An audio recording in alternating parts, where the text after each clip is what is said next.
ఈరోజు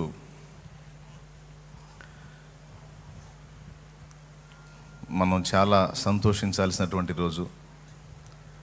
ఎందుకంటే 17 మంది దైవజనుల్ని కూడా దేవుడు మనకు అనుగ్రహించాడు.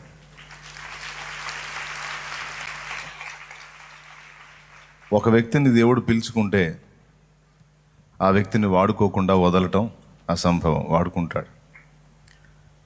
అయితే వారందరూ వాడబడాలి, ఓడిపోకూడదు, గెలవాలి, నిలవాలి, ద్రాక్షావల్లి వలె ఫలించాలి.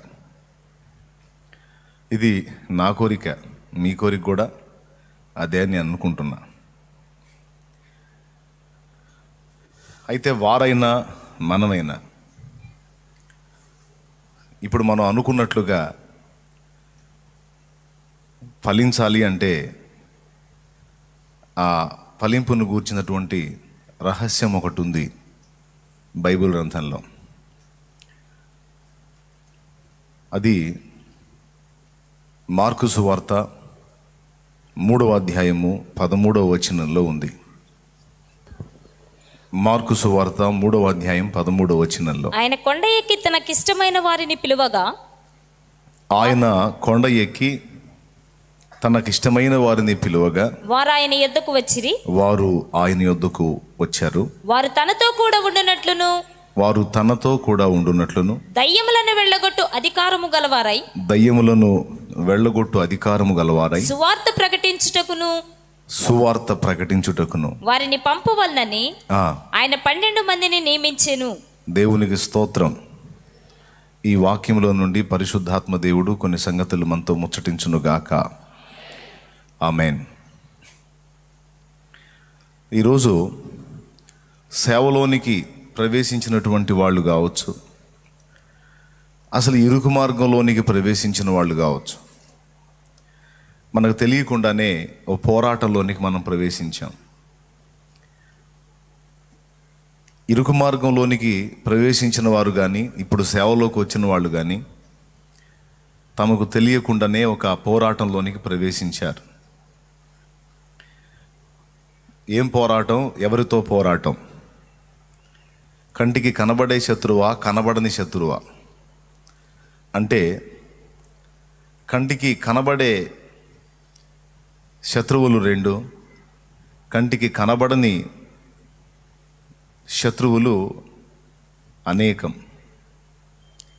కంటికి కనబడే శత్రువులు 2, కంటికి కనబడని శత్రువులు అనేకం. ఈ మొదటి శత్రువు మన దేహం, రెండవ శత్రువు లోకం. ఈ దేహం కనపడిద్ది, ఆ లోకం కనపడిద్ది. ఆ లోకాన్ని చూపించి దేహాన్ని ప్రేరేపించే దురాత్మలు కనపడవు. అర్థమైందా? ఆ లోకాన్ని చూపించి ఈ దేహాన్ని ప్రేరేపించే దురాత్మల కంటికి కనపడవు. యేసుక్రీస్తు మార్గంలోనికి ప్రవేశించిన ప్రతి ఒక్కడు రణభూమిలోనికి ప్రవేశించాడు. సేవలోనికి ప్రవేశించిన వాడు 2 బాధ్యతలు నెరవేర్చవలసి ఉంది. యేసుక్రీస్తు విశ్వాసంలోనికి, ఇరుకు మార్గంలోనికి ప్రవేశించిన వాడు ఒక బాధ్యతే, తనను తాను కాపాడుకొనుట. సేవలోనికి వచ్చిన వాడు తనను కాపాడుకుంటూ ఇతరులను కూడా కాపాడుట. ఇతనికి 2 అంతల యుద్ధం. ఇరుకు మార్గంలోనికి ప్రవేశించిన ఒక సగటు విశ్వాసికి ఒకంత యుద్ధం. ఒక విశ్వాసి మీద 2 అంతల దాడి ఉండదు, ఒకంత దాడి. కానీ ఒక సేవకుని మీద 2 అంతల దాడి ఉంటుంది. తీర్పు కూడా ఒక విశ్వాసికి వచ్చే తీర్పు సాధారణ తీర్పు అయితే, యాకోబు 3:1, బోధకులమైన మనము మరి కఠినమైన తీర్పు పొందుదామని ఎరిగి మనలో అనేకులు బోధకులు కాకుండుడి అన్నాడు. బోధకత్వపు పని చేసేవాడికి మరి కఠినమైన తీర్పు, 2 అంతల తీర్పు. ఒకవేళ దేవుని ఎదుట తన సమర్థతను కనపరిచి జయ జీవితాన్ని పొంది దేవుని కొరకు ఆత్మలను గెలిచి నిలిచాడా? అగ్ని పరీక్షలో నిలుచున్నట్లు ఆత్మలను స్థిరపరిచాడా? అతనికిచ్చే బహుమానం కూడా రెండింతలు ఉంటుంది. యుద్ధము రెండింతలు, పోరాటము, దాడి రెండింతలు, జడ్జిమెంట్ రెండింతలు.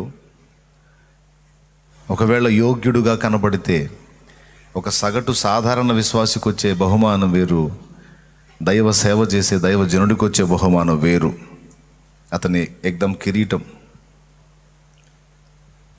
ప్రైజ్ ది లార్డ్, హల్లెలూయా.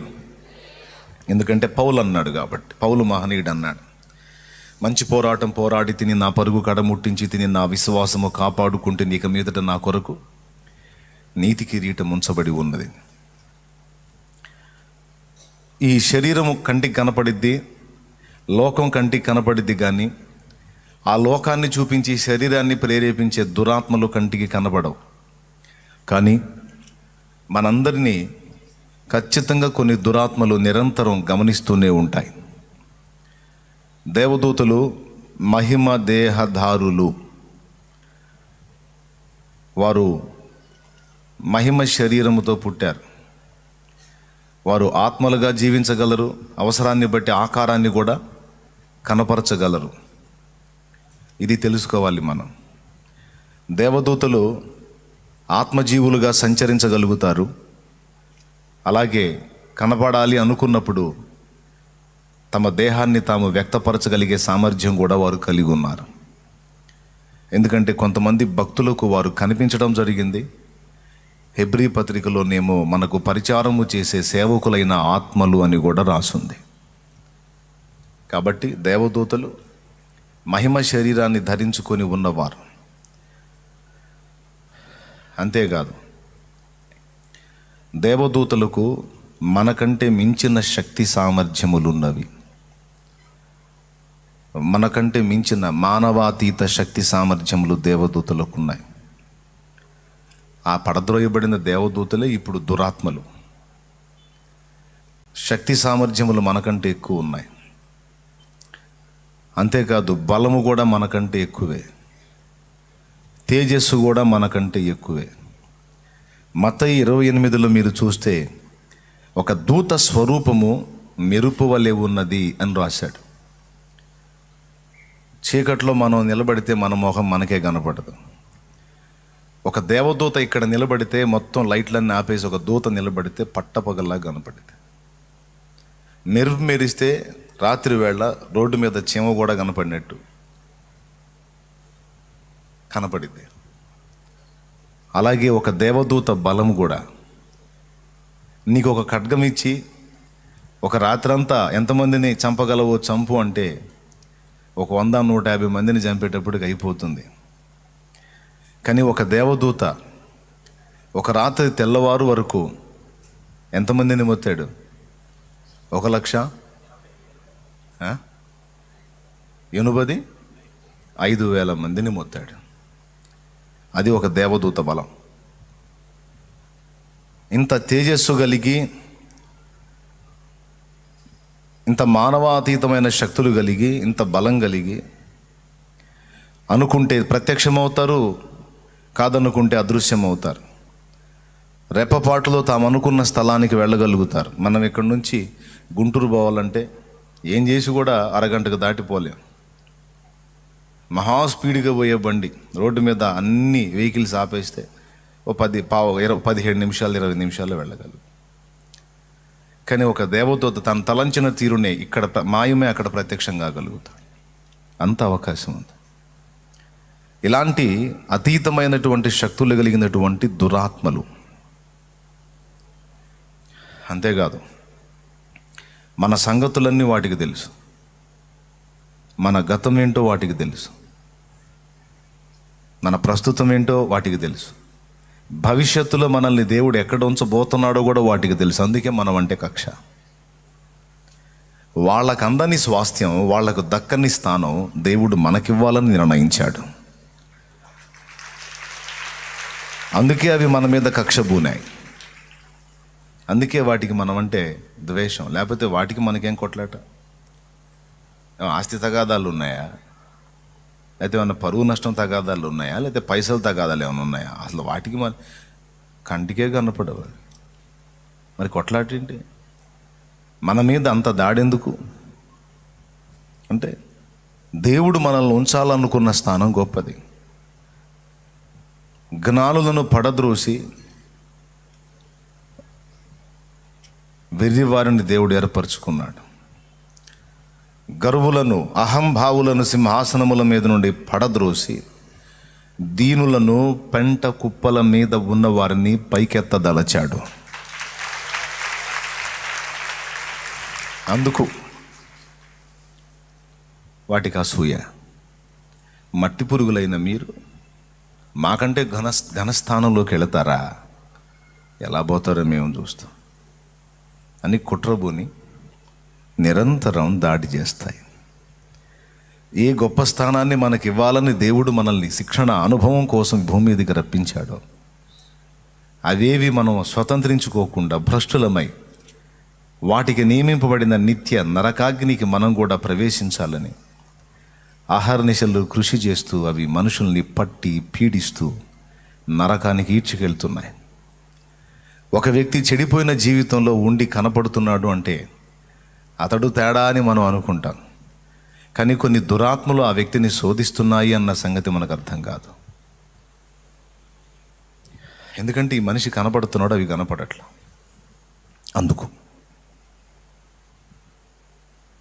అందుకే మార్కు 3:13 ఒక అద్భుతమైన రహస్యాన్ని మన కళ్ళ ముందు విప్పుతుంది. 3:13లో ఆయన కొండ ఎక్కి తనకిష్టమైన వారిని పిలువగా వారు ఆయన యొద్దకు వచ్చిరి. వారు తనతో కూడా ఉండునట్లును దయ్యములను వెళ్ళగొట్టు అధికారము గలవారై. అసలు మెయిన్గా మనం ఏం చేయాలో, ఏ విషయంలో మనకు బలం కావాలో ఆయనకు తెలుసు. అందుకే వారు వెళ్ళి సువార్త చెప్పడానికి, వారు వెళ్ళి సంఘాలు కట్టడానికి, వారు వెళ్ళి బోధ చేయడానికి అనలా. వీరు వెళ్ళి పని చేయాలి అంటే, ప్రకటించాలి అంటే ఖచ్చితంగా వీరు వాటి చేత అడ్డగింపబడతారు. వేటి చేత?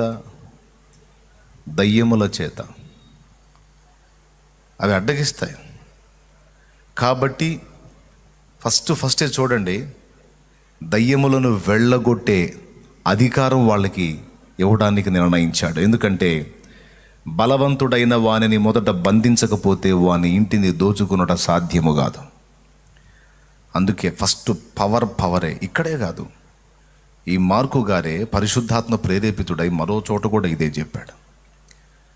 ఈ 3:13 కాదు, 16-17 కూడా ఒకసారి చూడండి. నమ్మిన వారి వలన ఈ సూచక్రియలు కనబడును. ఏవనగా నా నామమున దయ్యములను వెళ్ళగొట్టుదురు. చూసారా, మళ్ళీ అక్కడే మొదలు అదే పెట్టాడు. చూడు, నా నామమున రోగుల మీద చేతులుంచినప్పుడు స్వస్థత నొందెదరు అని మొదలు పెట్టలా. పాములను పట్టుకొందురు అని మొదలు పెట్టలా. క్రొత్త భాషలు మాట్లాడుదురు అని మొదలు పెట్టలా. నా నామమున దయ్యములను వెళ్ళగొట్టుదురు అన్నాడు. ఎందుకు ఈ మాట అన్నాడు? ఇక్కడ కొండ ఎక్కి ఇష్టమైన వారిని పిలిస్తే వాళ్ళు వస్తే తనతో కూడా ఉండున్నట్లు దయ్యములను వెళ్ళగొట్టు అధికారము గలవారై. ఇక్కడ కూడా పరిచర్య ఆరంభానికి ముందు దయ్యాలను వెళ్ళగొట్టుట అనేది మాట్లాడాడు. 16-17లో కూడా దయ్యాలను వెళ్ళగొట్టుట, దయ్యములను వెళ్ళగొట్టు అధికారం. ఎందుకు ఈ 2 సందర్భాల్లో దయ్యాలనే మెయిన్గా ముందుంచాడు అంటే, విశ్వాసికైనా, పరిచారకుడికైనా, సేవకుడికైనా నిరంతరం పోరాటం వాటితోనే.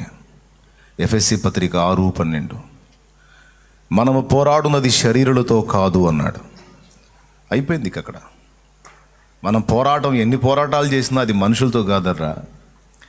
మనం పోరాడున్నది శరీరులతో కాదు, ప్రధానులతోనూ, అధికారులతోనూ, ప్రస్తుత అంధకార సంబంధులకు లోకనాథులతోనూ, ఆకాశ మండలమందున్న దురాత్మల సమూహములతోనూ మనము పోరాడుచున్నాము అన్నాడు.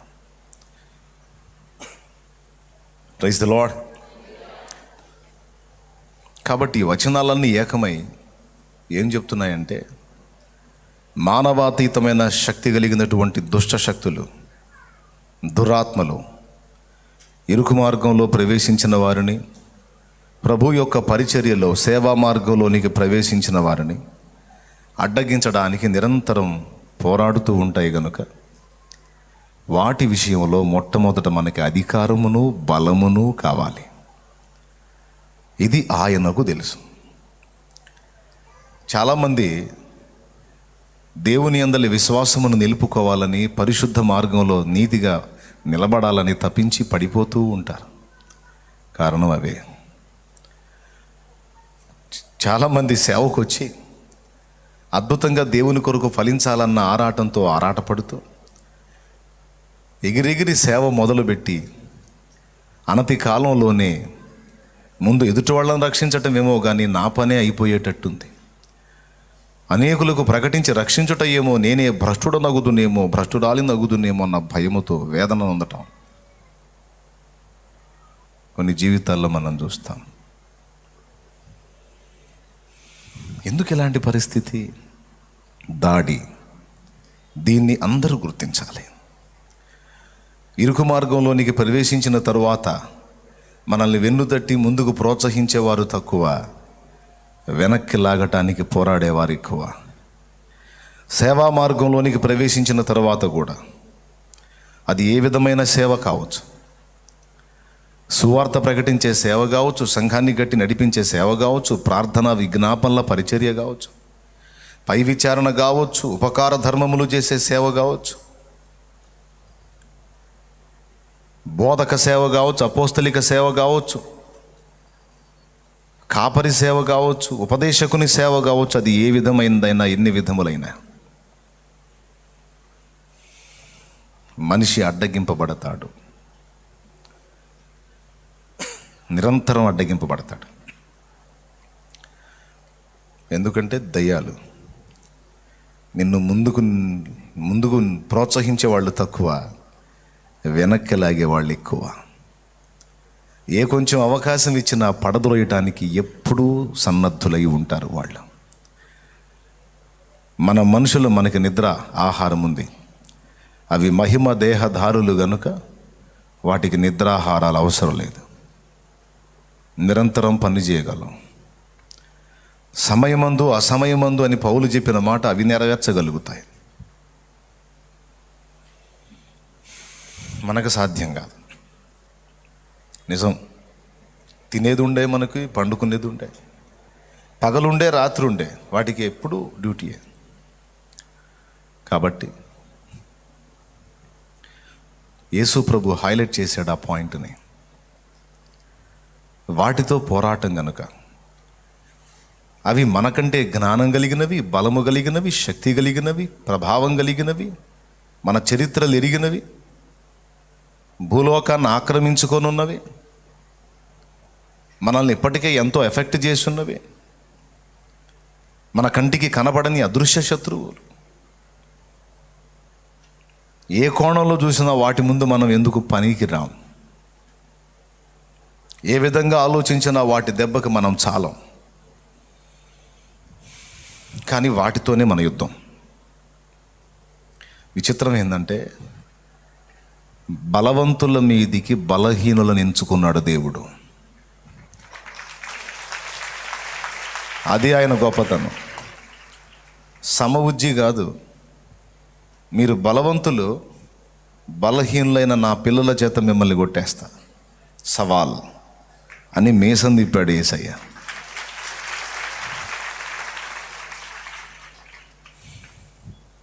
Praise the lord. గట్టిగా చెప్దాం. అలా సవాల్ విసిరి మనల్ని రంగంలో దించాడు. ఇక్కడ మొదట దయ్యములను వెళ్ళగొట్టు అధికారము గలవారై తర్వాత ప్రకటించుటకు. నువ్వు ప్రకటించే ప్రకటన అవతలి వాడు విని రక్షణలోకి రావాలంటే ముందు వాడిని బట్టిన దెయ్యం వదలాల. వాడిని బట్టిన దెయ్యం వదలకపోతే నువ్వు ఎంత తర్కం చెప్పు, ఎన్ని మహిమలు చూపించు, ఎంత జ్ఞానాన్ని బోధించు, వాడు మారడం. కాబట్టి నువ్వు చెప్పిన పాయింట్స్ వాడి మైండ్కి ఎక్కాలంటే ముందు వాడికి బట్టిన దెయ్యం వదలాల. అది వదిలితేనే నువ్వు చెప్పిన ఎక్కుతాయి. కాబట్టి ఫస్ట్ ఏ అధికారం ఇస్తానికి సిద్ధపరిచాడు? తరువాత ప్రకటన. ఇవి రెండు జరగాలంటే మొట్టమొదట ఒక రహస్యం చెప్తున్నాడు, నాతో ఉండాలి. వారు తన యొద్దకు వచ్చినప్పుడు వారిని గూర్చి ఆయన ఇలా అన్నాడు, వారు తనతో కూడా ఉండునట్లు. చూడు అక్కడ ఉంది, చదువు. ఆయన కొండ ఎక్కి తనకిష్టమైన వారిని పిలువగా వారు ఆయన యొద్దకు వచ్చిరి. వారు తనతో కూడా ఉండునట్లును దయ్యములను వెళ్ళగొట్టు అధికారము గలవారై సువార్త ప్రకటించుటకును వారిని పంపవలనని ఆయన 12 మందిని నియమించెను. మత్తయి సువార్త 10:1 కూడా ఇదే ఉంటుంది చూడు. ఆయన తన 12 మంది శిష్యులను పిలిచి అపవిత్రాత్మలను వెళ్ళగొట్టుటకును ప్రతి విధమైన రోగమును ప్రతి విధమైన వ్యాధిని స్వస్థపరచుటకును వారికి అధికారం ఇచ్చెను. దేవునికి మహిమ. కాబట్టి ఎక్కడ పెట్టినా చూడు, ముందు వాటినే ఎత్తుకొస్తున్నాడు. దాడి వాటి శక్తులను అధిగమించి నువ్వు నిలబడాలంటే నీ స్వశక్తి చాలదు. ఒక విశ్వాసిగా నువ్వు ఎదుర్కొన్న సమస్యలను అధిగమించి నిలబడాలన్నా, ఒక సేవకునిగా నువ్వు పోరాడి ఆత్మలను గెలవాలన్నా నీ స్వశక్తి నీకు చాలదు నాయనా, నా శక్తి నీకు జోడిస్తా. నీ బలం కన్నా సాతాను బలం గొప్పది, వాడి బలం కన్నా నా బలం గొప్పది. ఇక నన్ను మించిన బలవంతుడు లేడు, నన్ను మించిన శక్తివంతుడు లేడు. నన్ను ఎదిరించి నిలవగలిగిన వాడు విశ్వంలోనే లేడు. గనుక నువ్వు చిన్న పని గుర్తుపెట్టుకుంటే నీకు ఎదురు లేకుండా నేను చేస్తాను.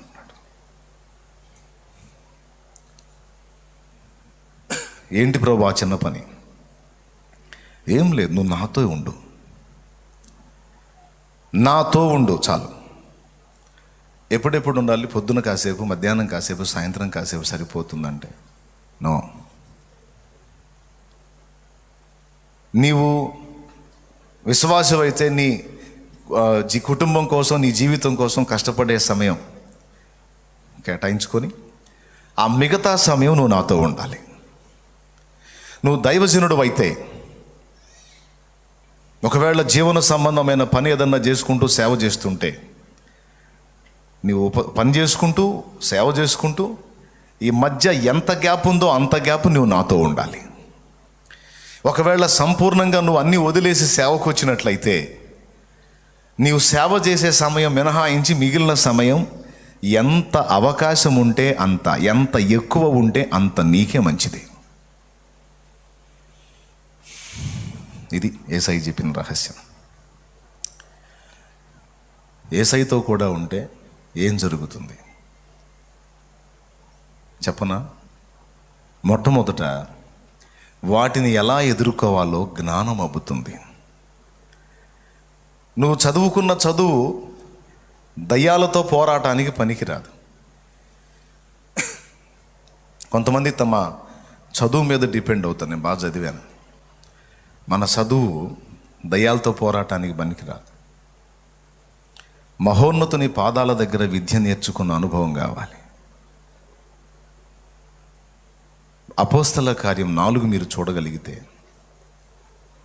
వారు పేతురు యోహాన్ల ధైర్యము చూచినప్పుడు, వచనం చెప్పి చదువు 13వ వచనం. వారు పేతురు యోహాన్ల ధైర్యమును చూచినప్పుడు వారు విద్య లేని పామరులను గ్రహించి ఆశ్చర్యపడి వారు యేసుతో కూడా ఉండిన వారని గుర్తెరిగిరి. దేవునికి మహిమ. వారు విద్య లేని పామరులు, కానీ ఎలా ఇదంతా చేస్తున్నారు అంటే, భౌతికంగా మనుషులు చదివే చదువు అయితే వారికి లేదు, కానీ 100 చదువులు చదివిన వాడికి కూడా లేనంత జ్ఞానం కలిగిన యేసునొద్ద వారు పెరిగారు గనుక వారు ఇంత జ్ఞానవంతులయ్యారు. ఇంత మనం కూడా చేయలేని గొప్ప కార్యాలు వాళ్ళు చేస్తున్నారు అని అక్కడున్న వ్యక్తులు ఆశ్చర్యచకితులయ్యారు. సో యేసుతో ఉంటే జ్ఞానం అబ్బుతుంది. మనుషుల్ని గెలవటానికి, దురాత్మల చెరలో నుండి మనుషుల్ని విడిపించడానికి కావలసిన సామర్థ్యం అబ్బుతుంది. రాసుకో. నీ కుటుంబ జీవితంలో నీ ఫ్యామిలీని ఎలా కట్టుకోవాలో, ఎదుటి వాళ్ళ జీవితాలు ఎలా కట్టాలో, నీ బిడ్డల్ని, నీ భర్తని, నీ భార్యని, నీ తల్లిదండ్రులు, నీ ఇంటివారు, నీ పిల్లలు, ఎవరిని ఎలా నిర్మించాలో ఆ జ్ఞానము యేసునొద్దనే నీకు దొరుకుతుంది.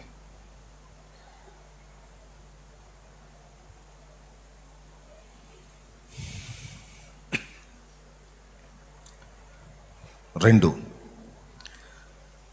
యేసుతో మనం ఉన్నప్పుడు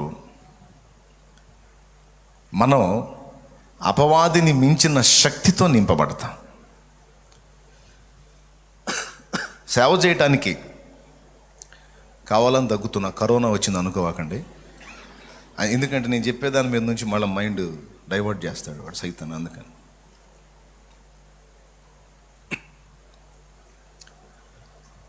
అపవాదిని మించిన శక్తి నీకు కావాలి. అందుకే క్రొత్తగా అభిషేకం పొందిన వాళ్ళని, క్రొత్తగా ఆయన పిలిచినటువంటి వాళ్ళని అపోస్తల కార్యం 1:3-4 నుంచి వరుసగా చదువు. ఆయన శ్రమపడిన తరువాత 40 దినముల వరకు వారికి అగపడుచు దేవుని రాజ్య విషయములను గూర్చి బోధించుచు అనేక ప్రమాణములను చూపి వారికి తన్ను తాను సజీవునిగా కనుపరుచుకొనెను. ఆయన వారిని కలుసుకొని ఇలాగూ ఆజ్ఞాపించెను, మీరు యెరూషలేము నుండి వెళ్ళక నా వలన వినిన తండ్రి యొక్క వాగ్దానము కొరకు కనిపెట్టుడి. యోహాను నీళ్లతో బాప్తిస్మం ఇచ్చెను గాని కొద్ది దినములలోగా మీరు పరిశుద్ధాత్మలో బాప్తిస్మం పొందెదరలెను. దేవునికి స్తోత్రం. నా వలన వినిన తండ్రి యొక్క వాగ్దానం మీరు పొందు వరకు యెరూషలేమును విడిచి వెళ్ళొద్దు. నేను పైనుండి శక్తి పంపుతాను, అది పొందుకున్న తర్వాత మీరు వెళ్ళండి. ఎందుకంటే మీకంటే లోకములో ఉన్నవాడు బలవంతుడు. ఆ బలవంతుడిని కొట్టాలంటే లోకములో ఉన్నవానికంటే బలవంతుడైన వాని శక్తి నీ మీదకి నేను పంపుతా. అదే పరిశుద్ధాత్మ అభిషేకం, అగ్ని బాప్తిస్మం. శక్తి, ఆయన శక్తి మన మీద కుమ్మరించబడుతుంది. ఆ సామర్థ్యము నీకు కలుగునట్లు ఇక నేను లైన్లోకి వచ్చాను, ఇక డింగో డింగ్ అని పరిగెత్తడం కాదు, వెళ్ళి మోకాళ్ళుని నీ శక్తితో నన్ను నింపు, నీ బలముతో నన్ను నింపు.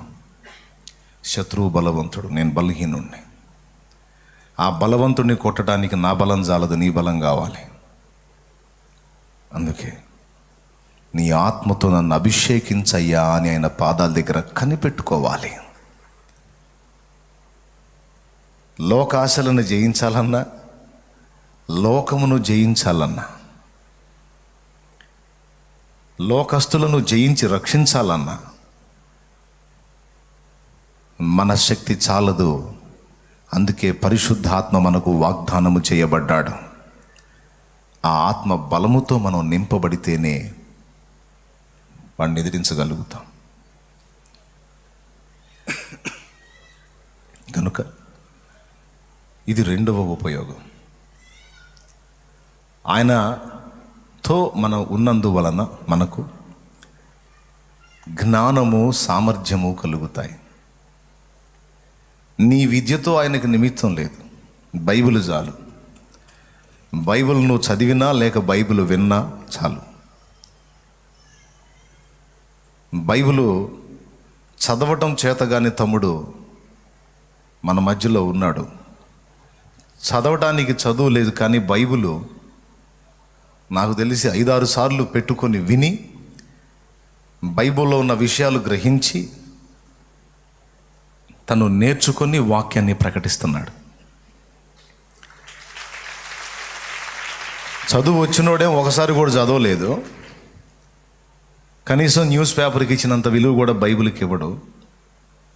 చదువు రానివాడు కనీసం 4-5 సార్లు బైబిల్ మొత్తం సెల్ ఫోన్లో పెట్టుకొని విని వాక్యాన్ని అవగాహన చేసుకొని దేవుని వాక్యాన్ని గుర్తుపెట్టుకొని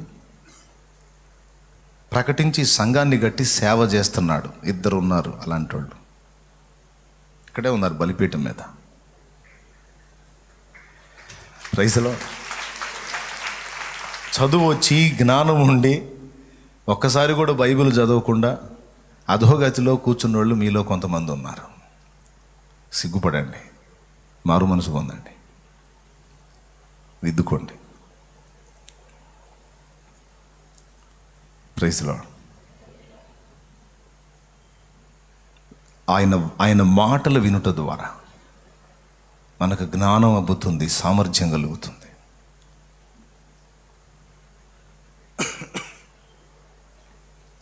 రెండవది పరిశుద్ధాత్మ అభిషేకం పొందగలుగుతాం. ఇది పొందకుండా వెళ్ళకూడదు. దైవజనులు చేతులుంచుట మాత్రమే కాక వ్యక్తిగతంగా ప్రార్థనలో సిద్ధపడి దేవుని పనికి వెళ్ళుట ద్వారా ఎక్కువ విజయాన్ని చూడగలుగుతాం. ఎప్పుడు అదొక అలవాటు చేసుకోవాలి. ఇక ఆయనతో గడపాలి. మనము నిలవకూడని స్థానం ఉంది, ఎల్లప్పుడూ నిలిచి ఉండవలసిన స్థానం ఉంది. ధనవంతుల దయాదాక్షిణ్యం కోసం వారి మోచేతి దగ్గర నీరు త్రాగుదామన్నట్టు వారి ఎదుట నిలవరాదు, వారి దయ కోరరాదు. అది కొంతమంది దేవుని సేవకు వచ్చిన వారు ధనవంతుల సేవలో పడ్డారు. వారి భజన చేసుకుంటూ, వారికి ముఖస్తుతి చేస్తూ, లాభము కొరకు మనుషుల్ని కొనియాడే దిక్కుమాలిన పరిచర్యకి వెళ్ళిపోయారు. ధనవంతుల దయ కొరకు ధనవంతుల సన్నిధిని నిలవరాదు. శ్రీమంతుడకు అద్వితీయుడకు దేవాది దేవుని సన్నిధిని నిలుచువాడు ఏ ధనవంతుని దయా దాక్షిణ్యాలతో నిమిత్తము లేకుండా అనేకులకు ఇవ్వగలుగుతాడు. ఎందుకంటే శ్రీమంతుని యొక్క సన్నిధిని నిలిచి ఆయన దగ్గర అడిగి పొందుతున్నాడు గనుక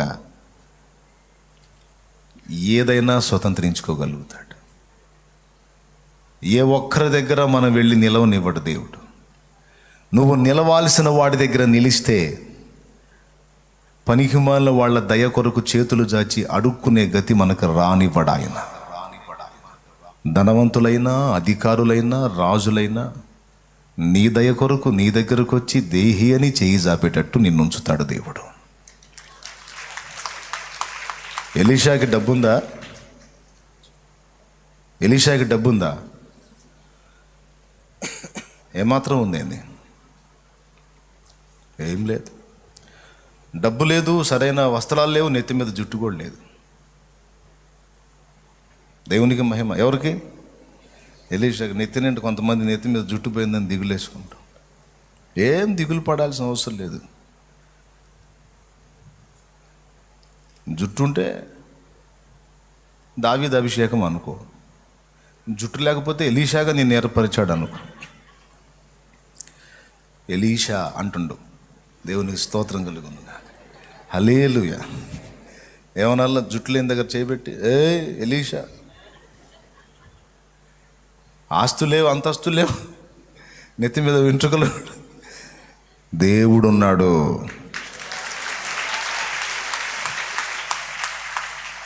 ఏం కృంగిపోవద్దు. సాక్ష్యం అన్నమాట, రోషానికి సాక్ష్యం. ఎవడు వచ్చినా సరే ఇదిగో అని. నయమాన్ వచ్చాడు సొమ్ము తీసుకొని, ఎగబడ్డా? అయిపో.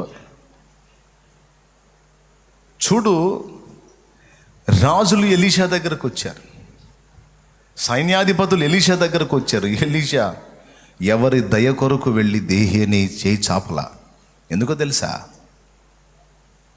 రాజులను నీ పాదాల దగ్గర పడి నీ పాదధూళి నాకేటట్టు నేను చేస్తానన్న దేవుని పాద సన్నిధిని నిలవటం సాధన చేశారు.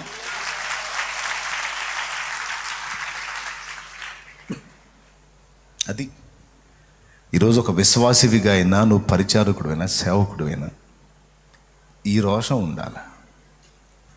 ఉద్యోగం ఇవ్వాలైనా ఆయన దయ, తమరి దయ సార్, తమరి దయ, బోడి దయ. నీ దయ ఎవడికి కావాలరా? నా దేవుడికి నా మీద దయ కలిగితే నీకేంది, నీ తాతయ్యకి కూడా ఆయనే దయ పుట్టిస్తాడు. నిన్ను బ్రతిమలాడతానా నేను? నీ దయ కోరతానా? ఎవడికి కావాలి నీ బోడి దయ? ఇస్తే ఇవ్వు, లేకపోతే లేదు. ఉద్యోగం మహోన్నతుని ఉద్యోగం చేసుకుంటా. నువ్వు చదువుకున్నావు, జాబ్ లేదు, వెళ్ళి దేవుని సన్నిధి నిలువు. దేవునితో కూర్చో, చరిత్ర సృష్టిస్తావు నువ్వు అంతే. కానీ చెయ్యరే. మనుషుల్ని నమ్మినంతగా దేవుడిని నమ్మరే. మనుషులు నమ్మబలిగే మాటల మీద ఉన్నంత నమ్మకం దేవుని మీద ఉండదే. మన తెలివి తక్కువ తనం అది. సార్ మంచి మార్కులు వేస్తావా? వేస్తాను. నన్ను సంతోష పెడతావా అని యవ్వనస్తులైన ఆడపిల్లల జీవితాలతో ఆడుకున్న వ్యక్తులు కొంతమంది ఉన్నారు మార్కుల కోసం. నా చెల్లి, నా బంగారు తల్లి, అవసరం లేదు మా మహోన్నతుని సన్నిధి నిన్ను నిలిచి మోకాళ్ళుని దేవా నువ్వు నా కార్యం చేయి. నేను ఎవరి దగ్గరికి వెళ్ళి దేహి అని అడిగేది? గురువైనా సరే కొంతమంది నీతిమంతులు ఉంటే కొంతమంది దౌర్భాగ్యులు ఉన్నారు. నేను నీకు మంచి మార్కులు వచ్చేటట్టు చేస్తా, నీవు నాకు లోబడితే నా నీచులు కూడా ఉన్నారు. కాబట్టి నేను ఏ నరుని దగ్గరికి వెళ్ళి యాచించను. నేను వెళ్ళి మోకాళ్ళు నీ చేయి జాపాలంటే దానికి అర్హుడవు నీ ఒక్కడివే. నేను నిన్నే అడుగుతా, నువ్వే నాకు చేయి.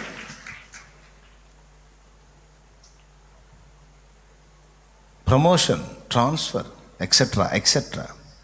సార్ కొంచెం చూడండి సార్, ప్లీజ్ సార్. అవసరం లేదు, వాడిదయ్యా. మోకాళ్ళయి మాట్లాడుతండ్రి వానితో. ఆయన దయగలిగి మాట్లాడితే 100 మందిలో ఉన్నా సరే నీ పేరు వచ్చేస్తుంది అంతే. చేయడు. నేను చేతగానోడు అయింది.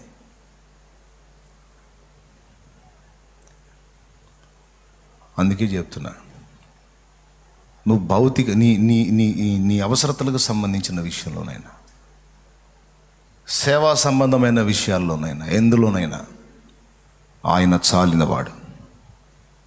అందుకే చెప్తున్నాడు, సమస్తమును కట్టుకొనుటకు సామర్థ్యము కలుగున్నట్లు నేను నీకు ఉపదేశం చేస్తా. నేను నీ జ్ఞానాన్ని ఇస్తా, శక్తిని ఇస్తా, సామర్థ్యం ఇస్తా. నా బిడ్డ, నేనున్నాగా నీకు. అది అలాగ దేవునితో రాజీ పడినవాడు ఎవరి దగ్గరికి వెళ్ళి చేయి జాపనేవాడు. వారే వచ్చి దేహి అని నేను అడిగేటట్టు చేస్తాడు. రాజులు వచ్చారు ఎలీషా దగ్గరికి దయగోరి. సైన్యాధిపతి వచ్చాడు కుష్ఠరోగం వేసుకొని దయగోరి. సొమ్ము తీసుకొని వచ్చాడు. పోరా బాబు, విశ్వానికి రాజైన వాడే నావాడు, నాకు ఇస్తావా నువ్వు సొమ్ము? పాపా, నా దగ్గర అడుక్కోవడానికి వచ్చి నువ్వు నాకు సొమ్ము ఇస్తావా? ఎవడికి కావాలో నీ బొంద? మహారోషం, నెత్తి మీద జుట్టు లేదు. మళ్ళీ దేవునికి స్తోత్రం కలుగును. చెప్పు గట్టిగా ఓరక.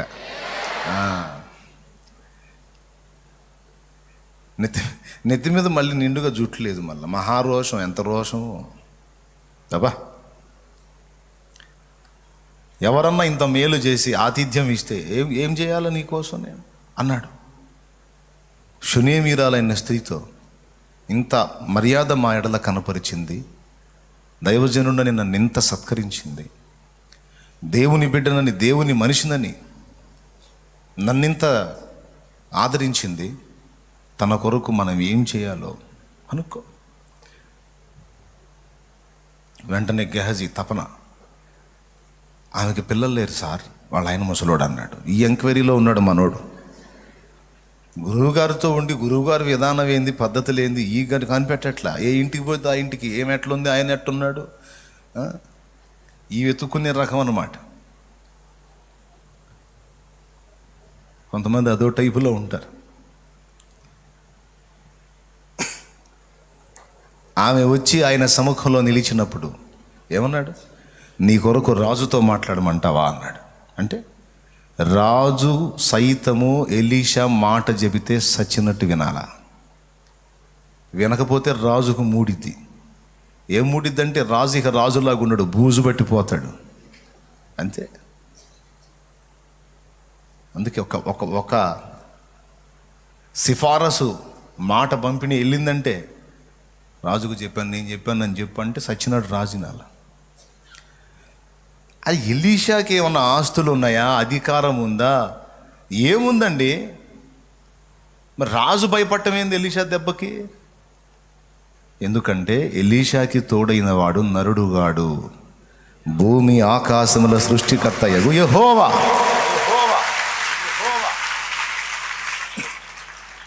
అది అక్కడ వ్యవహారం. కాబట్టి నిలవవలసిన వాని సముఖములో నువ్వు నిలిస్తే, పేతురు యోహాన్లు కూడా యేసుతో ఉన్నారు. యేసుతో ఉన్నందుకు వాళ్ళకి కుప్పలు తెప్పలుగా పైసలు లేవు, అవసరం లేదు అందుకు. ఎందుకంటే మాకు ఎప్పుడు ఏది కావాలో చూసేవాడు ఒకడు ఉన్నాడు కదా, మా కోసం ఏమైనా చేస్తాడు. అలాంటి గొప్ప దేవుడు మాకున్నప్పుడు ఇంక ఈ సొమ్ము సంచి మాకెందుకు? అందుకే వెండి బంగారములు నా యొద్ద లేవు. ఎందుకని పెట్టుకోలేదు అయ్య గారు, మీరు సేవ చేస్తున్నారు, ఎంతో కొంత ఇస్తుంటారు కదా అంటే,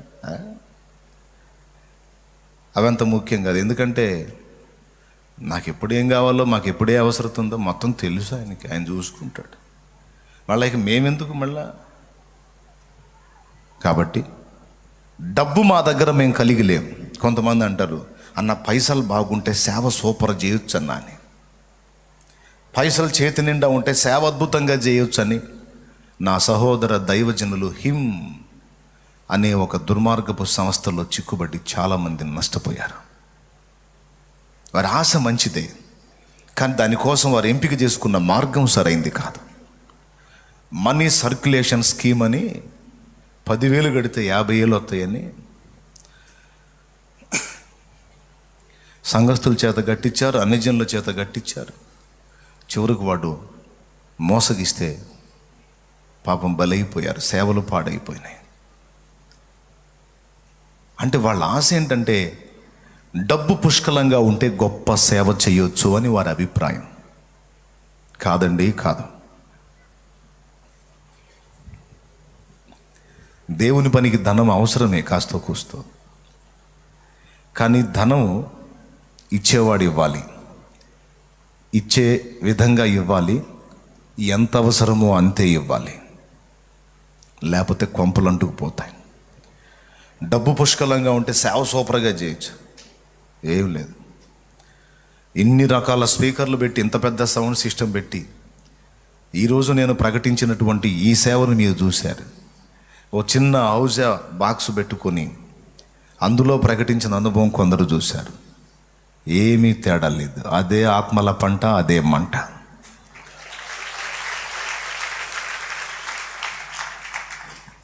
ఎందుకని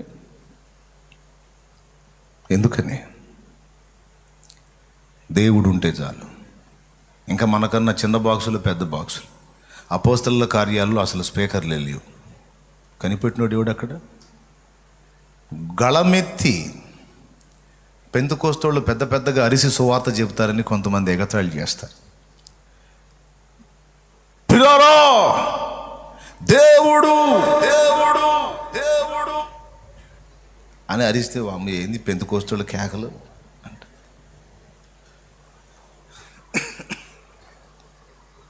ఎందుకు వాళ్ళు అట్లా తయారయ్యారో తెలుసా? దానికి ఒక లాజిక్ ఉంది. ఇప్పుడున్నటువంటి పెంతెకోస్తు అనుభవంలో ఉన్న భక్తులకు ముందున్న వాళ్ళు సేవలోకి వచ్చినప్పుడు ఈ స్పీకర్స్ లేవు. ఇక అపోస్తల కార్యపు అనుభవాల్లాగా ఇక్కడ నిలబడి అరిస్తే మొత్తానికి వినపడాలి. ఇక ఏ స్థాయిలో అరిస్తే అందరికి వినపడిద్దో ఆ స్థాయిలో వాళ్ళు అరిసి సువార్త చెప్పారు. అందుకు ఆ తర్వాత వచ్చిన పరంపర మనం కూడా ఇంతే కేకలేయాలి కాబోలని స్పీకర్లలో వారు కేకలేస్తారు. అది వచ్చిన గొడవ, అవసరం లేదు.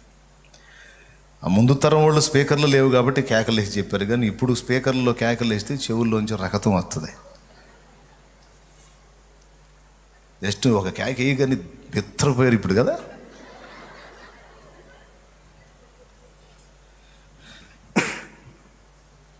దేవునికి మహిమ. కాబట్టి డబ్బు ఉంటే బాగా సేవ చేయొచ్చు, మంచి సామాగ్రి ఉంటే, మంచి సిస్టమ్ ఉంటే, మంచి ఎక్విప్మెంట్ ఉంటే బాగా సేవ చేయొచ్చు. ఏమి ఎక్విప్మెంటే? ఇవన్నీ కాదు, యేసయ్య మనకు తోడు ఉంటే చేయొచ్చు. మనం యేసయ్యతో ఉండటం అనే దాన్ని సాధన చేస్తే అప్పుడు చేయొచ్చు గొప్ప సేవ. దైవజనమా, దాన్ని గుర్తుపట్టు. నోటి మాంద్యం వచ్చింది మోషేకి. అట్లాంటి వాడిని తీసుకెళ్ళి అడ్డం పెట్టి వాడుకొని ఫరో గుండెలు వణికించి ఫరోని నీట ముంచి ప్రజల్ని బయటికి తెచ్చిన రోషము గలవాడు మన దేవుడు. నేను నన్ను బట్టి మీసాలు తిప్పను కానీ ఏసైని బట్టి తిప్పుతా. ఏసైని బట్టి తిప్పుతా. ఎవరో మీసాలు తిప్పుతున్నావు అంటే మరి నా యేసు ఏమనుకుంటున్నా? తమ్ముళ్ళు నెత్తి మీద జుట్టు లేకపోయినా సరే యేసు అను, అంతే. దేవునికి స్తోత్రం. హల్లెలూయా. ఏం పర్లే, ఖాళీ అయిపోయినా సరే యేసు.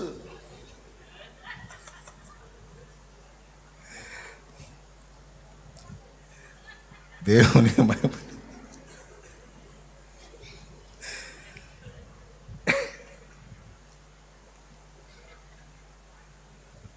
ఒకవేళ పేతురు దగ్గర డబ్బులుంటే ఆ శృంగారమున దేవాలయం దగ్గర ఉన్నోడికి పైసలు ఇచ్చేవాడు పెద్ద మొత్తంలో. జాలి ఎక్కువ కదా. ఈ మరుసటి రోజు ఇంకా పెందలాడు వచ్చి కూర్చునేవాడు. వాడు నిన్న మంచి గిరాకి తగిలిందని, కానీ ఎప్పటికీ అక్కడ కూర్చోకుండాన్నట్లు, వెండి బంగారములు నా యొద్ద లేవు, కానీ నేను కలిగి ఉన్న నజరేయుడగు యేసు నామమునలే అంటే ఎన్ని డబ్బులు పెట్టినా బాగు, కానీ వాని పాదములు తత్క్షణమే బాగుపడి వాడు గంతులు వేసి దేవుని మహిమపరచసాగెను. చూడండి, డబ్బుతో సమస్తము సాధించవచ్చు అంటారు. లేదు, డబ్బిస్తే జూనియర్ భిక్షగాడిని సీనియర్ భిక్షగాడిని చేసిన వాళ్ళు అవుతాం. డబ్బిస్తే ఇంకా ఫిక్స్ అయిపోయి అవసరమైతే ఇంకా 2-3 వేషం వేయించి వాడు పక్కన పెట్టుకుంటాడు. అసలు ఎప్పటికీ అడుక్కునే పరిస్థితి లేకుండా వాడిని లేపి నిలిపి గంతులు వేయించి నడిచి వాని టోటల్ లైఫ్ని మార్చేసే అద్భుతమైన కృప పేతురు పొందాడు. ఇప్పుడు చెప్పండి, డబ్బా దేవుడా? మనుషుల దయ? మాస్టర్ దయ? లెక్చరర్ దయ? పై అధికారి దయ? ప్రమోషన్కి, ట్రాన్స్ఫర్కి ఎవరు దయ దలచాలా? ఆయన దయ దలచాలంటే మనం ఎక్కడ ఉండాలా? అధికారులు కాళ్ళ దగ్గర ఉండాలా? మీరు పొద్దున్న రమ్మన్నారు అయ్యగారు, మధ్యాహ్నం అయింది అయ్యగారు, పొద్దున అన్నంకి వచ్చాను అయ్యగారు మీ దయ కోసం. అరే ఎవడిగారు బోడి దయ. ఈ టైం ఏదో నువ్వు ఏసై దగ్గర ఉంటే. చర్చి కడుతున్నావు శాంతి నగర్లో, మందిరం కడుతున్నాం. ఇక్కడ ఒక ఫారిన్ సంస్థ ఒకటి ఉంది.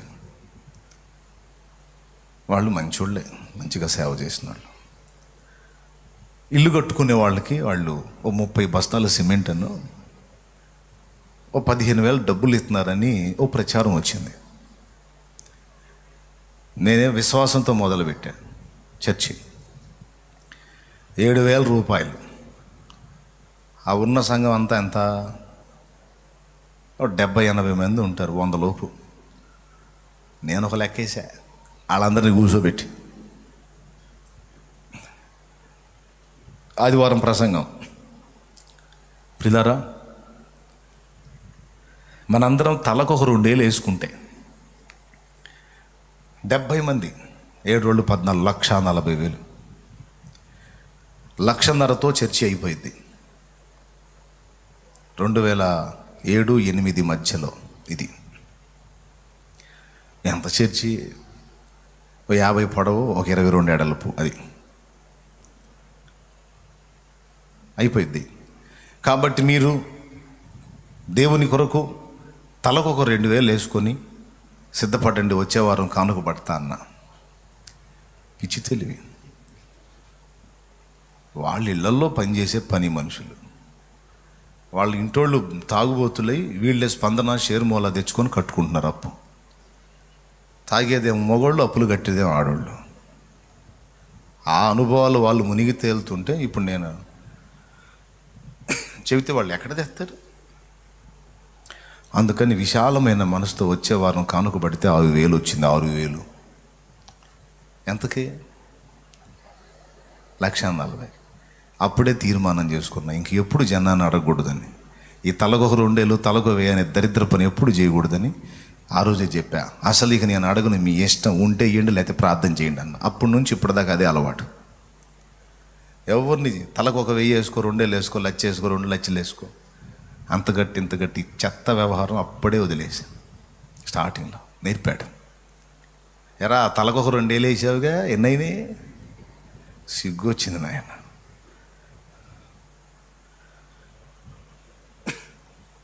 మోకాళ్ళుని ప్రార్థన చేశా. ఆ ఉన్న చేతిలో ఉన్న ఆ మనీతో పని మొదలుపెట్టి గుంటలు తవ్వటానికి వచ్చిన కార్మికుడు అడుగు బెడ్ నేను వేపిస్తా అన్నాడు. ప్రేరేపించబడ్డాడు. గుంటలో తవ్వించమని ఒక వ్యక్తి కాంట్రాక్ట్ ఇస్తే తవ్వి నాకు డబ్బులు అవసరం లేదని ఫ్రీగా చేస్తున్నాను వెళ్ళిపోయాడు. ఇక మాట్లాడటం మొదలుపెట్టాడు దేవుడు. నేనేం వాళ్ళని అడగల, వాళ్ళు కష్టజీవులు, వాళ్ళని అడిగేది ఏంది? వాళ్ళకి ఇవ్వాలి, మనం తీసుకోలే. ఒక ఆయన నాకు గుంటలు తీయించాను, నాకు పైసలు వద్దు, ఆ పని చేసిన వాళ్ళకి నేనే ఇస్తానని వెళ్ళిపోయాడు. ఆ పని చేయడానికి వచ్చిన వాళ్ళలో ఒక ఆయన అడుగున బెడ్ కంకర నేను వేపిస్తున్నాను. అక్కడి నుంచి స్టార్ట్ అయింది. చిన్నగా బెల్ట్ మట్టం చేసి ప్రార్థన చేస్తున్నా. మా అన్నయ్య ఒక కబురు తీసుకొచ్చాడు, ఫలానోళ్ళు ఏళ్ళకి 30 బస్తాలు సిమెంటు 15 ఏళ్ళు డబ్బులు ఇస్తున్నారని. ఇప్పుడు ఏందంట అన్న, అబ్బాయ్ ఇస్తానన్నప్పుడు తెచ్చుకోపోవటం గర్వం. వాళ్ళ లాజిక్ వాడుకుంది, మనం అడగట్లే. అవతలోడు ఇస్తా అన్నప్పుడు తెచ్చుకోవడంలో తప్పే ఉంది అన్న. మీరు ఇస్తానన్నారంట కదా అన్న, మనం అడగాలి కదా పోయి అంటాను నేను. ఇది మరీ ఓవర్ అబ్బాయి అన్నాడు మావాడు. ఇది మరీ ఓవరు అసలు, ఇది ఏంది ఇది అన్నాడు. వాడు చెప్పిన మాట వినకపోతే ఇక మాటలతో కుళ్ళబొడిచి సావగొడతాడు నన్ను. ఇక నా భక్తి మీదే విరక్తి పుట్టిస్తాడు వాడు. సరే ఎందుకు వచ్చిన గొడవలే, పోదాం. అంత కాకపోతే మా వాడి అడుగుతాడులే అని నేను ఏం చేద్దామన్నా. ఒక పేరుకి 30 బస్తాలు అంటే చర్చి కాబట్టి వాళ్ళు కూడా క్రైస్తవులే కాబట్టి 2 పేర్లు పెడితే 60 బస్తాల సిమెంటు 30 ఏళ్ళు డబ్బులు వస్తాయి అన్నాడు. ఓయ్ బాగానే ఉందే అనుకొని పోయాం. 3 గంటలు కూర్చున్నాం ఆయన కోసం. సైకిలే, బళ్ళు కార్లు లేవు. మావాడు దొక్కుతా ఉంటూ నేను వెనకెక్కి కూర్చోవటం.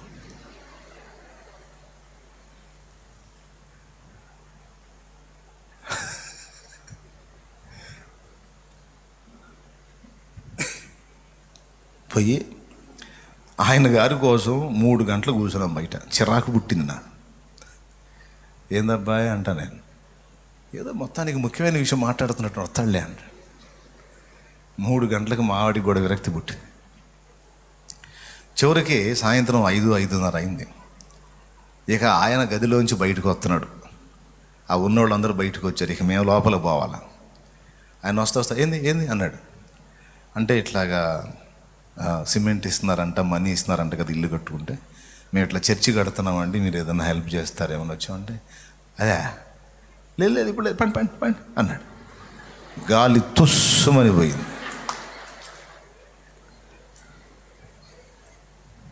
కాదండి ఒక మాట, నేను ఇంకొంచెం ఓవర్ చేశాను. మావాడికి తెలియాలిగా, ఇక మళ్ళీ ఇంకోసారి నన్ను ఇంకొకటి కూడా తీసుకెళ్ళకుండా. కాదండి మేము చర్చి కోసం అండి అదండి. ఏమయ్యా చెప్తే అర్థం కదా, అర్థం చేసుకోవాలి ఒకసారి చెప్తే. పద లేదు బా.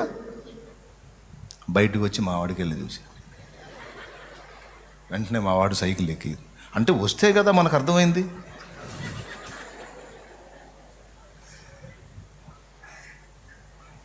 నేను చూసిన చూపు అర్థమైంది. ఇతను చేసే తొక్కలో సాయానికి 3 గంటలు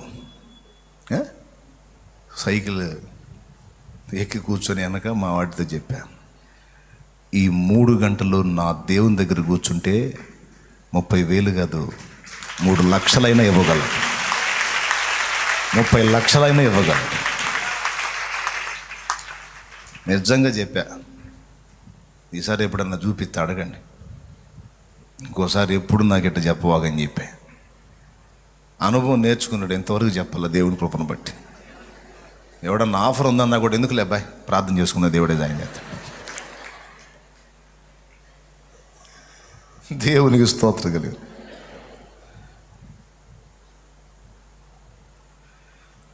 ధనవంతుల సముఖంలో నిన్ను నన్ను అడుక్కోవడానికి నిలవనీయడు రోషము గల దేవుడు.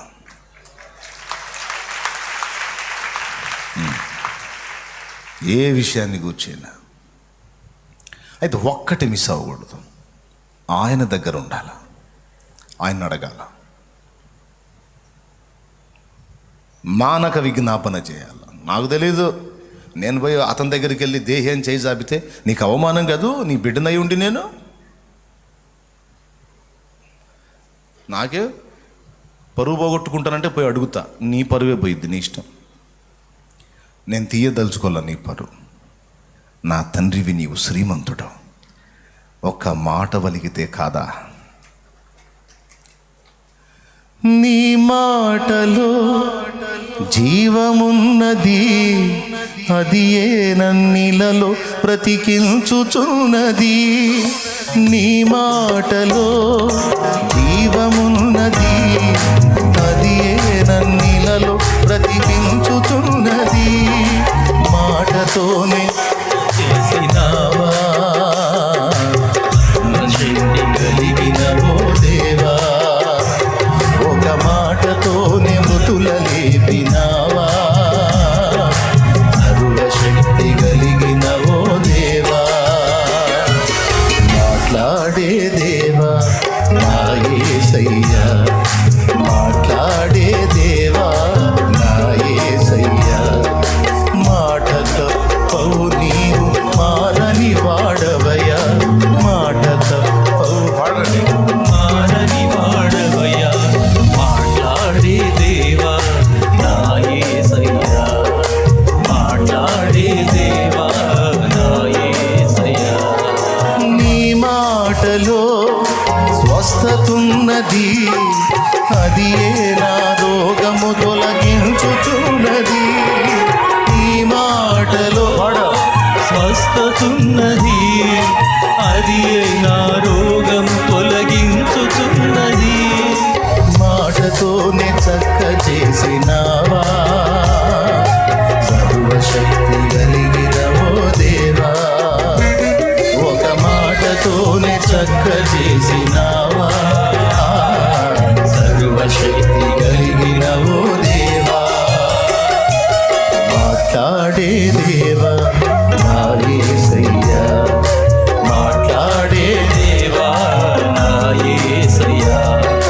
మాట తప్పవు నీవు మారని వాడవయ్యా, మాట తప్పవు నీవు మారని వాడవయ్యా. మాట్లాడే దేవా నా యేసయ్యా, మాట్లాడే దేవా నా యేసయ్యా. ఒక్క మాట పలికితే చాలు, సమస్త విషయాలకి. అందుకే చెబుతున్నా, విశ్వాసులమైన మనం, దేవుని పిల్లలమైన మనం, సేవకులమైన మనం, ధనవంతుల దయగోరి, పైనున్న వారి దయగోరి, రాజుల దయగోరి, అధికారుల దయగోరి, వారి మోచేతి కింద మనం నిలవాల్సిన అవసరం లేదు. గౌరవించు, అధికారులను గౌరవించు, రాజుల్ని గౌరవించు. వారు దేవుని చేత ఏర్పరచబడింది, వారు రెస్పెక్ట్. వారిని అడుక్కోవడానికి ఎదురు చూడొద్దు. రాజాదిరాజు బిడ్డ విను, మీ నాన్నకు అవమానం. ఎవరికి అవమానం?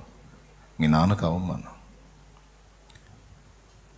ఆయనకు చెప్పి ఈ మాట, నేను నీ బిడ్డను కాదు, నేను పోయి ఏ మట్టి పురుగును నేను దేహి అంటే నీకు అవమానం కదా? ఏమిటి తండ్రి మాట్లాడు అను. నీ మెచ్యూరిటీని గుర్తిస్తాడు ఆయన. శభాష్ బిడ్డ అని రాజులతో ఆయన మాట్లాడతాడు. నీ కొరకు భూరాజులను కదిలిస్తాడు. నన్ను అడుగుమో, జనములను నీకు సొత్తుగా, భూమిని దిగంతముల వరకు నీకు స్వాస్థ్యముగా నీకు ఇస్తా అన్నాడు. అలా యేసయ్యకే కదా వాగ్దానం, మనకు కూడా.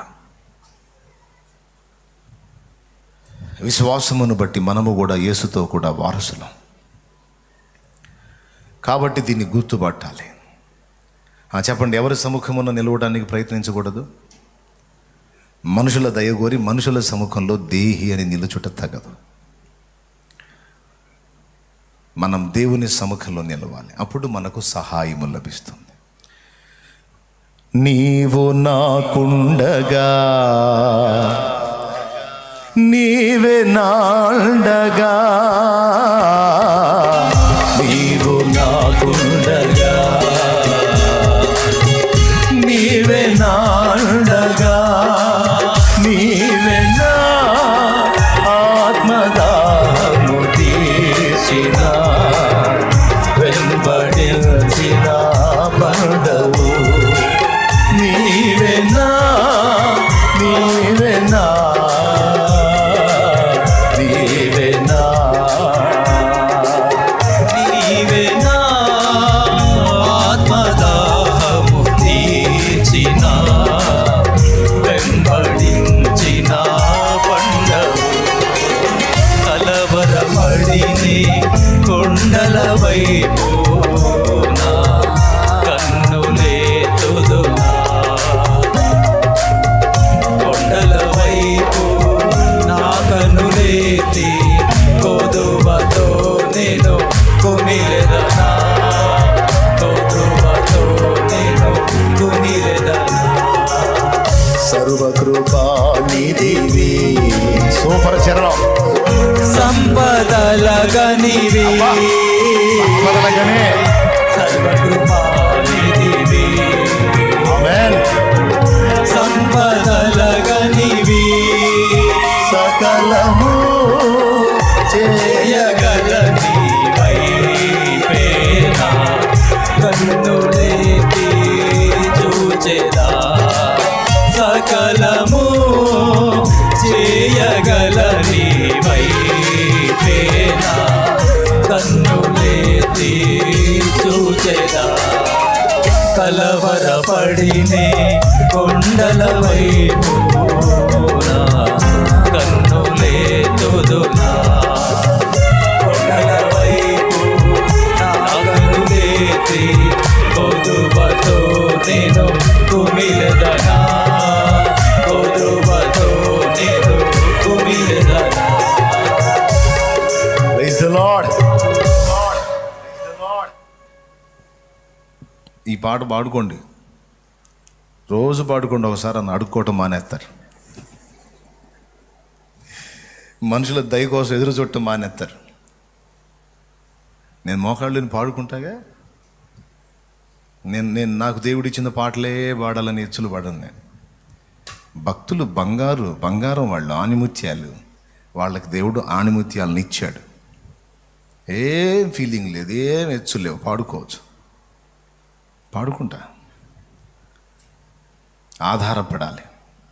రైట్. రాజుల సముఖంలోనూ, మనుషుల సముఖంలోనూ, అధికారుల సముఖంలోనూ, మరెవరి సముఖంలోనూ ఎదురు చూచుట అగత్యము లేదు. మన ప్రభు యొక్క పాద చెంత సాగిలపడి ఆయన సన్నిధి నిలుచుట అగత్యము, తప్పనిసరి. ఓకే, ఆయన సముఖంలో ఉంటే ఏం జరుగుతుంది వరుసగా చెప్పండి? జ్ఞానము కలుగుతుంది, సామర్థ్యము కలుగుతుంది, శక్తి కలుగుతుంది, సహాయము దొరుకుతుంది. ఇంత విలువ ఉంది అక్కడ. అంతే కదా, ఆలోచన దొరుకుతుంది, ఐడియాలజీ. ఎవరి దగ్గరకు వెళ్ళి కొంచెం ఈ విషయంలో ఏం చేయాలో కాస్త నాకు అర్థం కావట్లేదు చెప్పండి, కాస్త నాకు అర్థం కావట్లేదని వాళ్ళ ఆలోచన వీళ్ళ ఆలోచన, మనుషుల ఆలోచన ఎలా ఉంటాయి? కొత్తగా ఒకటి చేపల కొట్టు పెట్టుకున్నాడంట. చేపల కొట్టు పెట్టుకొని ఓపెనింగ్ ఫంక్షన్ పెట్టుకున్నాడు. మార్కెట్లో పైన బోర్డు పెట్టుకున్నాడు, ఇక్కడ తాజా చేపలు అమ్మబడును. ఓపెనింగ్కి వచ్చిన వాళ్ళు షాపు చూశారు, చేపలను చూశారు, బోర్డు చూశారు. ఎరా బాగుందా, షాప్ బాగుందా, బోర్డు అది ఎంత బాగుందా, ఆర్ట్ అది ఎంత అంటే బాగానే ఉంది, కానీ ఇక్కడ తాజా చేపలు ఏందిరా, ఇక్కడ ఏంది, చేపల మార్కెట్ ఇక తెలుసుగా, మళ్ళీ ఏదో తెలియనట్టు ఇక్కడ ఏంది, ఇక్కడ వేస్ట్ అన్నాడు. సరే నేను పెయింటర్ బాయ్ బాయ్ ఎట్రా ఎట్రా ఇక్కడ తీసేయి అన్నాడు. వాడు ఇక్కడ వరకు చెడిపాడు. తాజా చేపలు అమ్మబడ్డాను. కొద్దిసేపు అయిన ఇంకొకడు వచ్చి వాడిని అడిగాడు, బాగుందంటారా, రూమ్ బాగుందా, చేపలు అది ఎంత బాగుందా, బాక్సులు ఇవన్నీ బాగున్నాయా, అది బోర్డు బాగుందంటే. తాజా చేపలు ఏందిరా, అనవసరంగా అవతలడికి పట్టియటం. తాజా చేపలు అంటే సద్ది చేపలు కూడా అమ్ముతారనేగా, ఐసులో పెట్టి స్టాక్ ఉన్న గబ్బు కొట్టే చేపలు కూడా అమ్ముతారనేగా. అనవసరంగా లేని ఆలోచన అడిగి పుట్టియటం, కాకపోతే తాజా ఎందుకురా అన్నట్టు, మరి ఇది కరెక్టే కదా అని తాజా అబ్బాయి ఎట్లా పెయింటర్ని పిలిచి తాజా దీపిచ్చాడు. ఇక్కడ ఏమున్నాయి కాడ,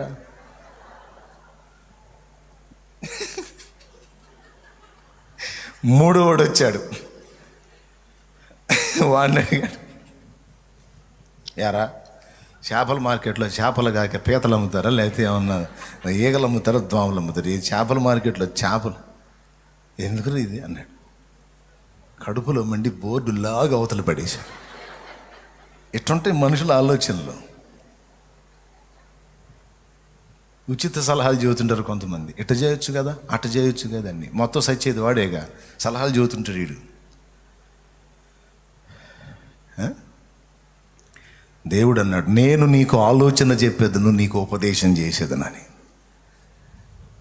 దావీదు కనిపెట్టాడు దేవుని ఆలోచన, సౌలు కనిపెట్టలేకపోయాడు, అందుకే తేడా పడ్డాడు. దేవుని ఆలోచనలను ఎరిగి యుద్ధము చేసిన దావీదుకు విజయమే విజయం, విజయమే విజయం.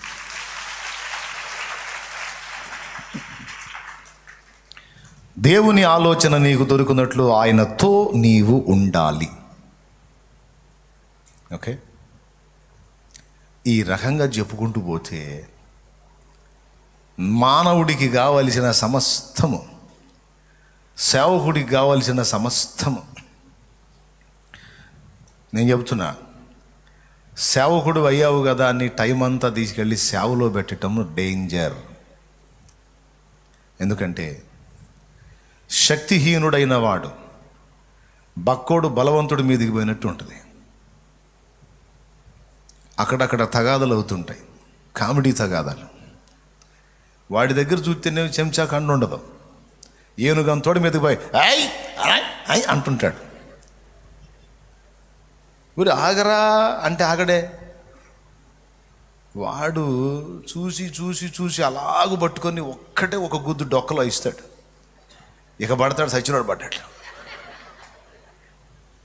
రే అబ్బాయి రే రే అంటే కూడా ఊరి ఈ మాత్రం దానికి ఎందుకు అంతలావు నెగిరావు అనుకుంటాను నేను. ఏమండి, బక్కోడు బలవంతుడి మీదకి పోతే ఏం జరిగింది, ఏం జరిగింది? లాగా ఒకటి ఇచ్చాడంటే వీడికి అడ్డం పడతాడు, పేషెంట్ అయిపోతాడు. పేషెంట్ కాకుండా వాడిని దెబ్బ కొట్టాలంటే వాడికంటే బలవంతుడై ఉండాలి.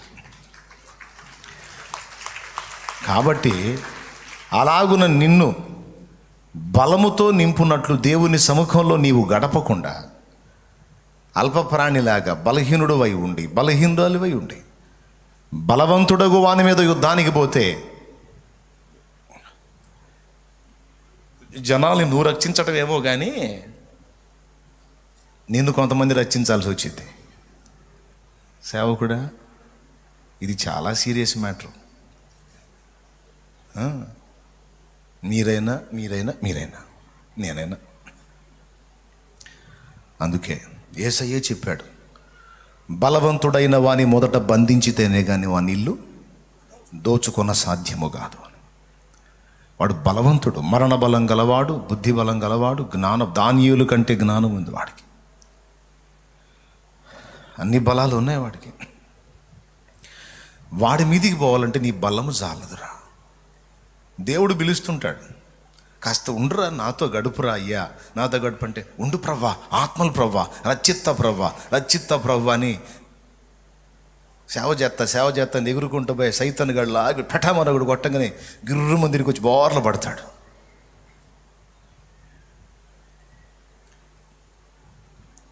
మా ఇరిమియా అన్న చెప్పాడు రాజయ్య అని బ్రదర్ గురించి.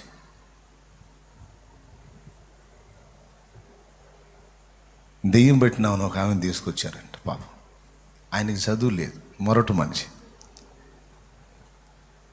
ఆయన వచ్చి సమయాలన్న కూడా తెలుసు అనుకుంటా, తెలుసన్నా, ఆమెకు దెయ్యం పట్టింది. ఈ రాజయ్య అప్పుడే కొత్తగా పాస్టర్ అవతారం ఎత్తాడు. పాపం ఆ దెయ్యం పట్టిన మనిషిని తీసుకొచ్చి ముందు నిలబెట్టారు. ఏ పో అంటున్నాడు, వేసిన వాళ్ళు పో అంటున్నాడు. రే నేను వానరో అంటున్నది. ఏ పో అంటున్నాడు, నేను బాగునరో అని ముందుకు వెనక్కి ఊగుతూ ఉంది. బాగా ముఖంలో ముఖం పెట్టాడు, పోతావు లేదా, నేను బాగునరో అంటాడు. ఇగో మర్యాదగా పోతావు లేదా, రే నేను బాగునరో అంట. ఏ పో వేసినామంట, రే నేను బాగునరో అని ముందుకు వెనక్కి ఊగి ఈయన గట్టిగా గద్దించేసరికి అలాగ తల వెనకని ఒక్క గుద్దు ముక్కుకు పెట్టి గుద్దింది. పటామని గుద్దింది. రే నేను బాగునరో అని ఒక గుద్దు గుద్దేసరికి ముక్కు అదిరి రక్తం. అది చూసుకొని అది ఒరే అని గుద్దిందిగా, ఇక ఒసే అని జుట్టు పట్టుకున్నాడు. జుట్టుపడు ఆంతరం పడే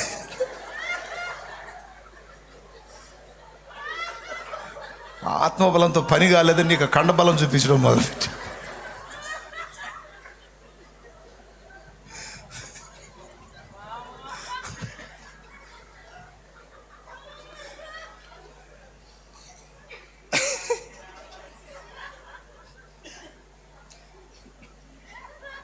అట్టుంటుంది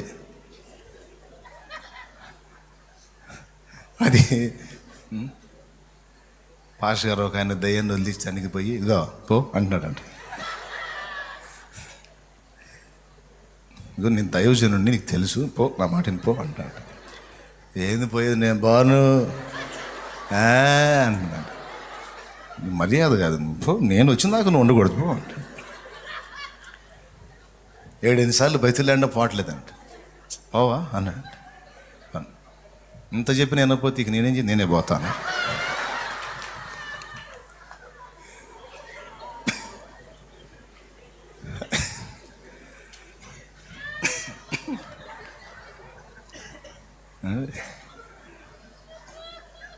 మరి ఆత్మశక్తి లేకపోతే దేవుని దగ్గర బలం పొందుకోకపోతే ఇక దయ్యాలతో అంతే ఉంటుంది. అదే బలవంతుడైన ప్రభు దగ్గరికి వెళ్ళి ఆయన బలం పొందుకుంటే నువ్వు వాళ్ళంత దూరంలో ఉండగానే అదే కేకలు పెట్టి పరిగెత్తదు. పౌలు శరీర రీత్యా చూస్తే చాలా బలహీనుడిగా కనపడతాడట. అతని రూపం కొరగానిది, అతని బోధ కొరగానిది, అతని ఆకారం కూడా విమర్శింపబడింది. పౌలు బలహీనుడు. నేనే అనుకుంటే నాకన్నా బలహీనుడు ఆయన. నేను చూపుల కన్నా బాగా కనపడతా, ఆయన చూపులు కూడా పాపం దారుణం. అలాంటి బలహీనుడు, శరీరీత్యా బలహీనుడు కానీ దేవుని విషయంలో బలవంతుడు. పుతోను అను దయ్యము బట్టి పూజలు అందుకుంటుంది అది మనుషుల చేత. 2-3 సార్లు చూశాడు. ఆ పాపను అల్లాడిస్తుంది. ఒకరోజు ఏయ్ అపవిత్రాత్మ నజరేయుడైన యేసు నామములో ఆజ్ఞాపిస్తున్నాను, ఆ బిడ్డను విడిచిపెడా అంతే. అన్ని రోజులు పూజలు అందుకున్న దురాత్మని ఒక్క దెబ్బతో తరిమేశాడు. ఇక మళ్ళీ కనపడలేదు. వాళ్ళకి లాభం సంపాదించే దయ్యం పోయేసరికి పౌలను పట్టుకొని కొట్టారు. వాళ్ళంత ఉత్తములో చూడండి. పందులు ప్రేమికులు, దెయ్యాల ప్రేమికులు వీళ్ళని ఏం చేయాలో మరి.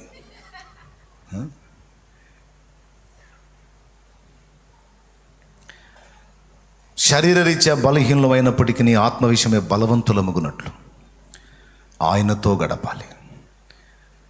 ఈ రకంగా చెప్పుకుంటూ పోతే వాక్యం చెప్పడానికి ఎన్నెన్నో మదించి పరిశోధించి సేకరిస్తారు.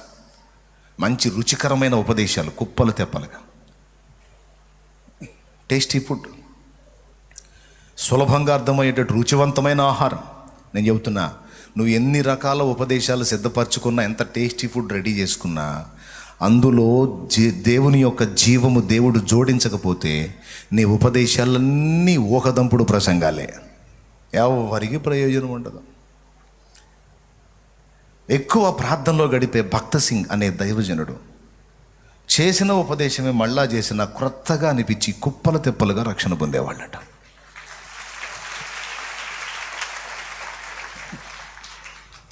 చార్లెస్ జీ ఫిన్నీ అనేటువంటి దైవజనుడు గంటల ప్రసంగాలు చేయలేదు, కానీ అరగంట 30 గంట మాట్లాడితే పెద్దలు మొదలు పిల్లల వరకు పసిబిడ్డలాగా పడి ఏడ్చి మారు మనసు పొందేవాళ్ళట. ఎందుకు తెలుసా? ఆయన అంటాడు, నేను చేసిన ఉపదేశం ప్రార్థన చేత ప్రభావితం చేయబడింది, అది దేవుని శక్తి చేత నింపబడింది, అందుకే దానికి అంత ఫోర్స్.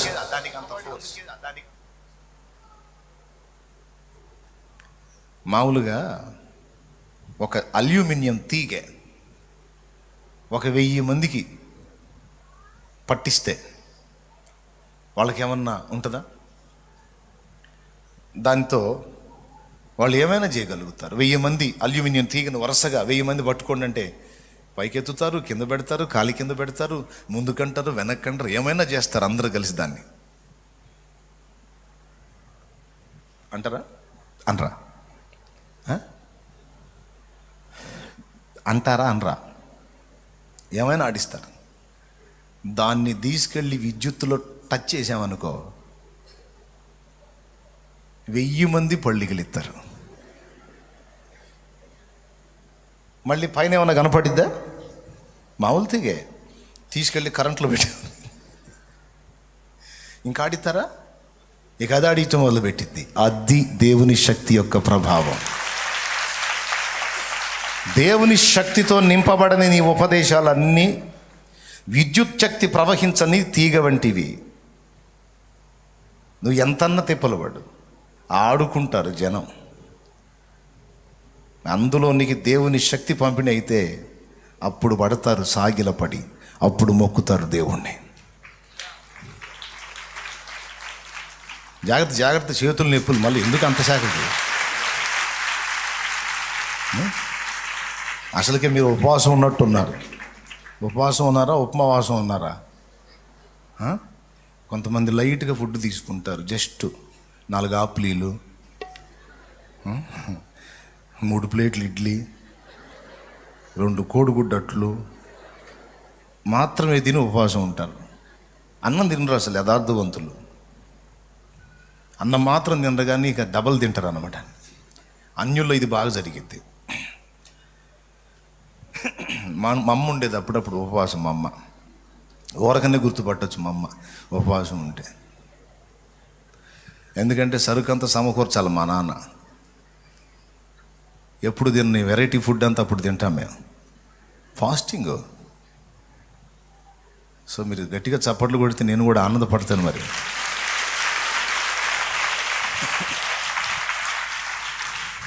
ఒట్టి విద్యుత్ తీగ, ఒట్టి తీగే 1000 మంది కాదు 10,000 మంది అయినా ఆడుకోగలుగుతారు దాంతో. అందులోనికి విద్యుత్ శక్తి ప్రవహిస్తే 10,000 మంది కాదు 1,00,000 మంది అయినా సరే బోర్ల పడతారు. దేవుని శక్తి చేత ప్రభావితం చేయబడని ఉపదేశాలు, ప్రసంగాలు విద్యుత్ శక్తి లేని తీగ వంటివి. అందులోనికి ప్రభావం వచ్చి టచ్ అయిన వాళ్ళంతా కూడా దేవుని ముందు సాగిలపడాలంటే మన ఉపదేశము కూడా ఏకాంత ప్రార్థనలో దేవుని సన్నిధిలో శక్తివంతము కావాలి. ఎన్ని కీలకమైన కాదు మనం ఫాలో అవ్వలే, కానీ నేను చెప్పిన ఈ విషయాలు నా మూలంగా కాదు, దేవుని మూలంగానే చెప్తున్నా. వీటిని అనుసరించిన వాడు అధమ స్థితిలో ఉండడు, అనేక మందిని జయించినటువంటి వీరుడుగా ఉంటాడు. కాబట్టి ఆత్మ సంబంధమైన భౌతికమైన సకల విషయాలకు సమాధానం ఆయన పాదాల దగ్గర ఉంది. అందుకే నేను నేర్చుకున్నదే మీకు చెప్తున్నా, నేను చేసేదే మీకు చెప్తున్నా. నేనేం కూర్చున్న మీకంటే చదువుకున్నోడిని కాదు, జ్ఞానవంతుణ్ణి కాదు, కానీ మిమ్మల్ని అందరినీ కూర్చోబెట్టి నా చేత ఈరోజు దేవుడు మాట్లాడిస్తున్నాడు అంటే అది నా గొప్పతనమో మీ గొప్పతనమో కాదు, కానీ ఈ బలవంతులైన మనుషుల మధ్య బలహీనుడైన మనిషిని తన బలంతో నింపి నిలబెట్టిన యేసు మహిమ.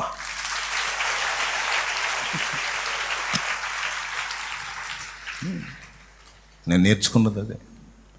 చీటికి మాటికి ఆయనతో గడపటం, పనులన్నిట్లో నాకు ముఖ్యమైన పని, అవసరమైన పని, నేను ఎక్కువగా చేసే పని, ఎక్కువ కోరే పని అదే. నా సేవా రహస్యం అదే, యేసుతో ఉండుట. అంతే. ఇక నువ్వు ఎన్ని తిప్పలన్నా పడ ఆనందం పని కాదు, గ్యారంటీ. ఎన్ని ఫీట్లన్నా చేయి కాదు. ఆయన శక్తి, ఆయన ప్రభావం నింపబడినట్లు వెళ్ళాలా ఆయన దగ్గరికి. ఇంకా ఏమేమి దొరుకుతాయి ఆయన సన్నిధిలో? ఎన్ని చెప్పాను ఇప్పుడు? వరుసపెట్టి చెప్పండి.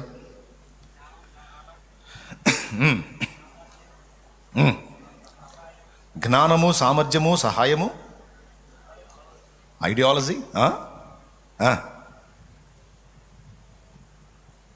ఉపదేశములో ప్రభావం, దయ్యములను ఎదుర్కోగల బలం, వీటితో పాటు విశ్రాంతి కూడా దొరికింది, ఆదరణ దొరికింది. మనం పండుకుంటే విశ్రాంతి అనుకుంటాం, మనుషులతో మాట్లాడితే ఆదరణ అనుకుంటాం. కాదు, కొన్నిసార్లు ఆదరిస్తారనుకున్న వాళ్ళే గాయపరుస్తారు. దేవుని దగ్గరే విశ్రాంతి ఉంది, దేవుని దగ్గరే ఆదరణ ఉంది.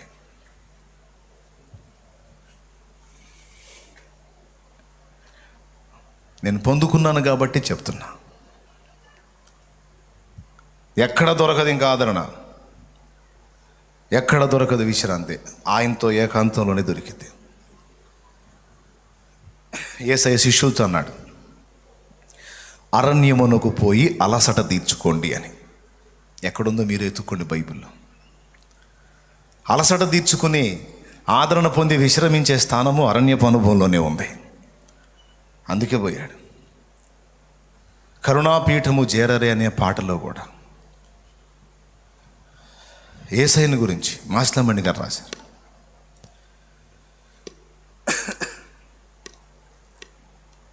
ఆ మాట రాస్తాడు, పరలోక జనకుని చేరి మనసార విశ్రాంతి అనుభవించడి చోటు కరుణాపీఠం. కాబట్టి నీకు విశ్రాంతి, ఆదరణ, స్వస్థత, నీ వారికి నీకు మేలు కలుగునట్లు ఆయన సన్నిధిని సమీపించుట ఒక్కటే మార్గం. యేసుతో ఉండాలి. అంటే ఇందులో ఎవరు పాస్ అవుతారో వారికి దయ్యాలు భయపడతాయి, వారికి దయ్యాలు లోబడతాయి. వారు అడుగుపెట్టిన ప్రదేశములో పాతాళలోక ద్వారములు నిలువ నేరవు. వారు అడుగుపెట్టినటువంటి ఇల్లు, గ్రామం, పల్లె, పట్టణము, ప్రాంతము తప్పనిసరిగా ప్రభావితం అవుతుంది. అలాంటి వ్యక్తులు ఉన్నటువంటి నివాసాలు కూడా దీవెనకరం అవుతాయి. అలాంటి వ్యక్తులు విశ్వాసులైనా సరే ఆయనతో ఉండి ఆయన ప్రభావంతో నింపబడిన వ్యక్తులు అడుగుపెట్టిన ఇంట కూడా దేవుని సన్నిధి ఉంటుంది. అన్యుల మధ్య పోయి కూర్చున్నా సరే వారు దేవుని సన్నిధిని అనుభవించగలుగుతారు. ఈ కీలకమైన విషయాన్ని పక్కన పెట్టి మిగిలిన చెత్త సంగతులన్నీ చేసేటట్టు సైతాను మనల్ని నిరంతరం మోసం చేస్తాడు. వాడి మోసంలో చిక్కుపడకుండా నేను చెప్పినట్లు సాధన చేయగలిగితే వాడిని వణికించి వాడి కోటలు గూల్చి సమాజాన్ని, కుటుంబాన్ని, నీ వారిని, నీ ఊరిని రక్షించగలుగుతావు.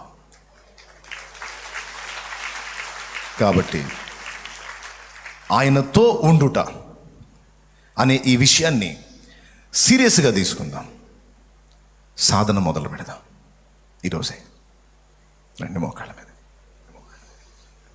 రెండే మోకాళ్ళ మీదకి, రెండే మోకాళ్ళ మీదకి అందరూ.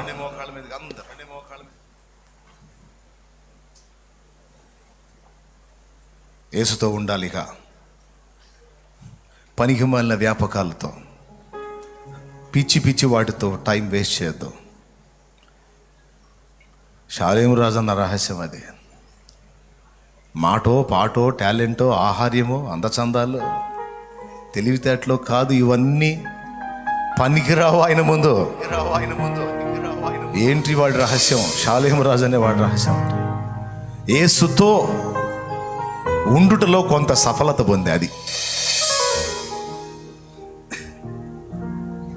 ఆయనతో ఉంటేనే ఆయన లక్షణాలు మనకు వస్తాయి. ఇది ఇంకో సంగతి. ఆయనతో ఉంటేనే ఆయన ప్రభావం, తేజస్సు మనల్ని గమ్ముకుంటుంది.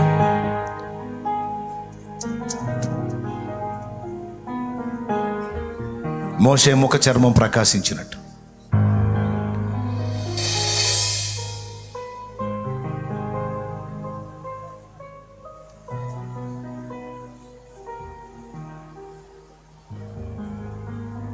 ప్రేయర్.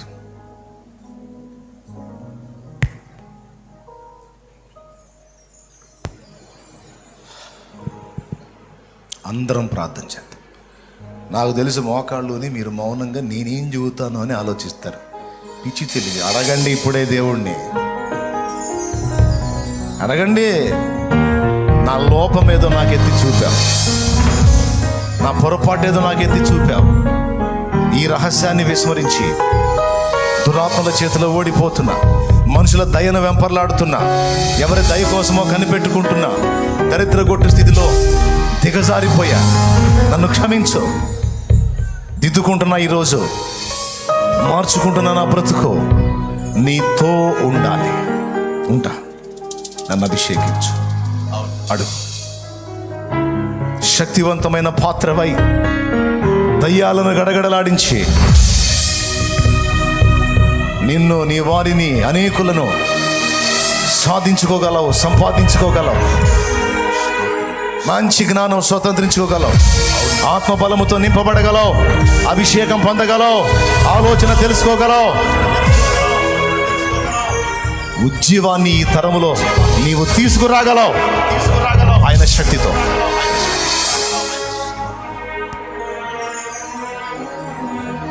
ప్రార్థన. స్తోత్రములు, స్తోత్రములు, స్తోత్రములు, స్తోత్రములు, స్తోత్రములు నాయన. మహోన్నతుడైన తండ్రి, మహాగణుడైన ప్రభువా, నీకు వందనాలు నాయన. అయ్యా, మా కొరకే ఏర్పాటు చేసినటువంటి ఈ ప్రత్యేకమైన ఉపవాస కూడికలలో, ఈ 4వ కూడికలో కూడా ప్రభువా, మీరు ఎంతో చక్కగా మాతో ముచ్చటించిన విధానం కొరకు కృతజ్ఞతాస్తుతులు చెల్లిస్తున్నాము నాయన. దేవా, ఆయన కొండ ఎక్కి తనకిష్టమైనటువంటి వారిని పిలువగా వారు ఆయనతో కూడా ఉండునట్లును అన్నటువంటి లేఖనాన్ని ఎంత చక్కగా మీరు మాకు వివరించారు నా ప్రభువా. అయ్యా, మీరు పలికినటువంటి మా మాటను బట్టి మా హృదయాలు ఎంతో సంతోషంగా ఉన్నాయి నా తండ్రి. దేవా, నీకు కృతజ్ఞతలు. ఇదిగో దేవా, మాకు కనబడినటువంటి శత్రువులు కొంతమంది ఉన్నారు, కనబడినటువంటి శత్రువులు ఉన్నారు నాయన. లోకం మాకు కనబడుతుంది నా ప్రభువా, అయ్యా శరీరం మాకు కనబడుతుంది. ఇవి కనబడేటువంటి శత్రువులు అయితే ఇదిగో లోకాన్ని చూపి దేవా ఈ శరీరాన్ని ప్రభావితం చేసేటువంటి దురాత్మలు కనబడేటువంటి శత్రువులని, ఆ శత్రువుల మీద మేము నిరంతరము పోరాటం చేయవలసి ఉన్నదని దేవా, శత్రువు బలము మాకన్నా ఎక్కువై ఉన్నదని ప్రభు, వాడు జ్ఞానంలోను తెలివిలోను యుక్తిలోను అన్నింట్లో మమ్మల్ని మించి ఉన్నాడని, అయ్యా వాటికన్నా మించినటువంటి గొప్ప దేవుడవు నీవు మాకు తోడై ఉన్నావని ప్రభువా, నీవు పలికిన విధానము కొరకు వందనాలు వందనాలు వందనాలు చెల్లిస్తున్నాము నాయన. అయ్యా అందుకనే బలహీనుల నుండి మాకు ప్రభా నీతో ఉండేటువంటి అనుభవాలను సాధన చేయమని తెలిపి ఆ సాధనలో ఉండుట ద్వారా దయ్యముల పైన అధికారం నీవు మాకు అనుగ్రహించి ఉన్నావు నా దేవా. అందుకొరకు కృతజ్ఞతాస్తుతులు నాయన. అయ్యా ఎన్నోసార్లు మేము ఓడిపోవడానికి కారణం ఇదిగో ప్రభా నీతో అయ్యా ఉండలేకపోవడమే దీనికి ప్రధాన కారణమని, ఆత్మీయ జీవితంలో వెనకబడటానికైనా సేవా జీవితంలో శత్రువును ఓడించి పరిగెత్తలేకపోవడానికి అయినా ప్రభువా కారణము నీతో ఉండకపోవడమే నా ప్రభువా. నీతో ఉన్నవాడు ఎప్పుడు ప్రభావవంతమైనటువంటి పాత్రగా ఉండగలుగుతాడు నాయన. నీతో ఉన్నటువంటి వాడు వ్యక్తిగతమైనటువంటి జ్ఞానాన్ని, కుటుంబంలో నడిపించుకోగలిగిన జ్ఞానాన్ని, సంఘంలో నడిపించగలిగిన జ్ఞానాన్ని పొందగలుగుతాడు నాయన. అయా సమయోచితమైనటువంటి సహాయమును, శక్తిని, ఆలోచనను ప్రభువా దురాత్మల మీద దాడి చేయగలిగిన ప్రభావాన్ని నీ నుంచి పొందగలుగుతాడని స్పష్టంగా మీరు మాకు తెలియజేసినందుకే కృతజ్ఞతాస్తుతులు చెల్లిస్తున్నాము నా ప్రభువా. దేవా అయ్యా మేము బలహీనులమే కానీ దేవా అయ్యా ఈ బలహీనులను బలపరిచి బలమైన కార్యాలు చేయగలిగినటువంటి నీవు ప్రభు గొప్పవాడవని, నీతో మేము సమయం గడపాలని మరొక్కసారి హెచ్చరిక చేసినందుకు కూడా కృతజ్ఞతలు నాయన. దైవజనుల అనుభవాలను మా ముందుంచినందుకు కూడా మిమ్మల్ని స్తుతిస్తున్నాము నాయన. ఇదిగో మా కళ్ళ ముందు మాకన్నా ముందుటువంటి తరపు భక్తులు ప్రభువా గొప్ప గొప్ప పరిచర్యలు చేశారు. వారు నీతో ఉండుట ద్వారా, నీతో ఏకాంతంగా గడుపుట ద్వారా అయ్యా వారు మరలా మరలా పలికి ప్రసంగాలు చేసినవే మరలా చేసినట్టు అవి ప్రభావవంతంగా మార్చబడటకు కారణం ఇదిగో ఏకాంతపు అనుభవం అయితే వారి ప్రసంగాలు ప్రార్థనలో తడపబడ్డాయనని ప్రభా నువ్వు మాకు మాట్లాడినందుకు వందనాలు నాయన. ప్రార్థనలో తడపబడినటువంటి మాటలు మీరు ఎక్కడ పలికినా ఆ మాటల్లో జీవం ఉట్టిపడుతుందని మరొక్కసారి మమ్మల్ని సేవకు పురుకొలిపిన విధానం కొరకు కృతజ్ఞతాస్తుతులు చెల్లించుకొనుచున్నాము నా ప్రభువా. మీకు వందనాలు వందనాలు నాయన. అయ్యా మీతో ఉండటం ద్వారా ప్రభావవంతంగా ఉంటామని, మీతో ఏకాంతంగా గడుపుట ద్వారా విశ్రాంతి పొందుతామని ప్రభువా, మీతో మేము ఎక్కువగా గడపటం ద్వారా ప్రభువా అయ్యా మీ లక్షణాలు మాలోనికి వచ్చి అనేకులకు ప్రభు ఆశీర్వాదకరంగా ఉండగలుగుతామని మాకు తెలియజేసినందుకు వందనాలు దేవా. అయ్యా ఎంత చక్కని ప్రభు ఉదాహరణ మాకు తెలియజేశారు నాయన. ఇదిగో అల్యూమినియం ప్రభువా ఒట్టిదే నాయన, కానీ అది కరెంటుతో జత కలిసినప్పుడు ఎంతమందినైనా గడగడలాడించగలదు. ఎంత చక్కని ఉపమానము నా ప్రభువా. అలాగున ప్రభువా ఖాళీ లాంటి అల్యూమినియం తీగలాగా కాకుండా నాయన కరెంటుతో మిళితమైనటువంటి అల్యూమినియం తీగ వల్లే నీ శక్తితో నింపబడినటువంటి మా జీవితాలు అనేకులను ప్రభావితం చెయ్యును గాక. అలాగున శక్తివంతమైన పాత్రలుగా మీరు మమ్మల్ని తయారు చేయండి నాయన. అయ్యా అయ్యా ఈ ప్రత్యేకమైన ఉపవాస ప్రార్థనల్లో అయ్యా ఆ శక్తిని నీ దాసునిలో నుంచి మేము కన్నులారా అనుభవించగలుగుతున్నాము నాయన. అయ్యా అయ్యా నీకు స్తోత్రాలు నాయన. ఆ అభిషేకం మాకు కూడా రానివ్వండి నా ప్రభువా. ఆ ప్రభావం మాలో కూడా పనిచేయనండి నా ప్రభువా. అయ్యా మీ దాసులు ఆశీర్వాదకరంగా మారుతున్నట్లు మేము కూడా అనేకులకు ఆశీర్వాదకరంగా మారునట్లుగా మాకు కృపను దయచేయండి నాయన. దేవా నీ దాసుని మీదకి వచ్చిన ఆత్మలో మా మీద పాళ్ళు ఉండరేమని అడుగుతున్నాము నాయన. దేవా నీకు స్తోత్రాలు స్తోత్రాలు స్తోత్రాలు నాయన. రాకడ దినాలు అతి సమీపమై ఉన్నాయి నాయన. నీ కొరకు ప్రభావవంతమైన పాత్రలుగా వాడబడినట్టు మాకు కృపను దయచేయండి నాయన. అయ్యా ప్రభావ శూన్యమైన బ్రతుకు మాకొద్దు రాదేవా. అయ్యా నీ కొరకు బగ్గున మండగలిగిన జీవితం నాకు మాకు మా అందరికీ దయచేయండి నాయన. దేవా అయ్యా విశ్వాసి మొదలుకొని పరిచారకులు మొదలుకొని ఇక్కడ కూర్చొని సేవ చేస్తున్న ప్రతి సేవకుని నీ ప్రభావంతో నింపండి. నీతో పాటు ఉండే అనుభవాన్ని ఏ ఒక్క రోజు కూడా మేము కోల్పోకుండా నాయన ప్రతి నిత్యము ఈ అనుభవంలో మా జీవితము సదా కొనసాగునుగాక. అలాగున చేసి నాయన మేము ఆశీర్వదించబడటం కాదు అనేకులకు ఆశీర్వాదకరంగా బతుకున్నట్లు చేయమని కృతజ్ఞతలు చెల్లిస్తూ అయ్యా ఇంకా మిగిలి ఉన్నటువంటి కూడికను కూడా ఆశీర్వాదకరంగా జరిగించండి నాయన.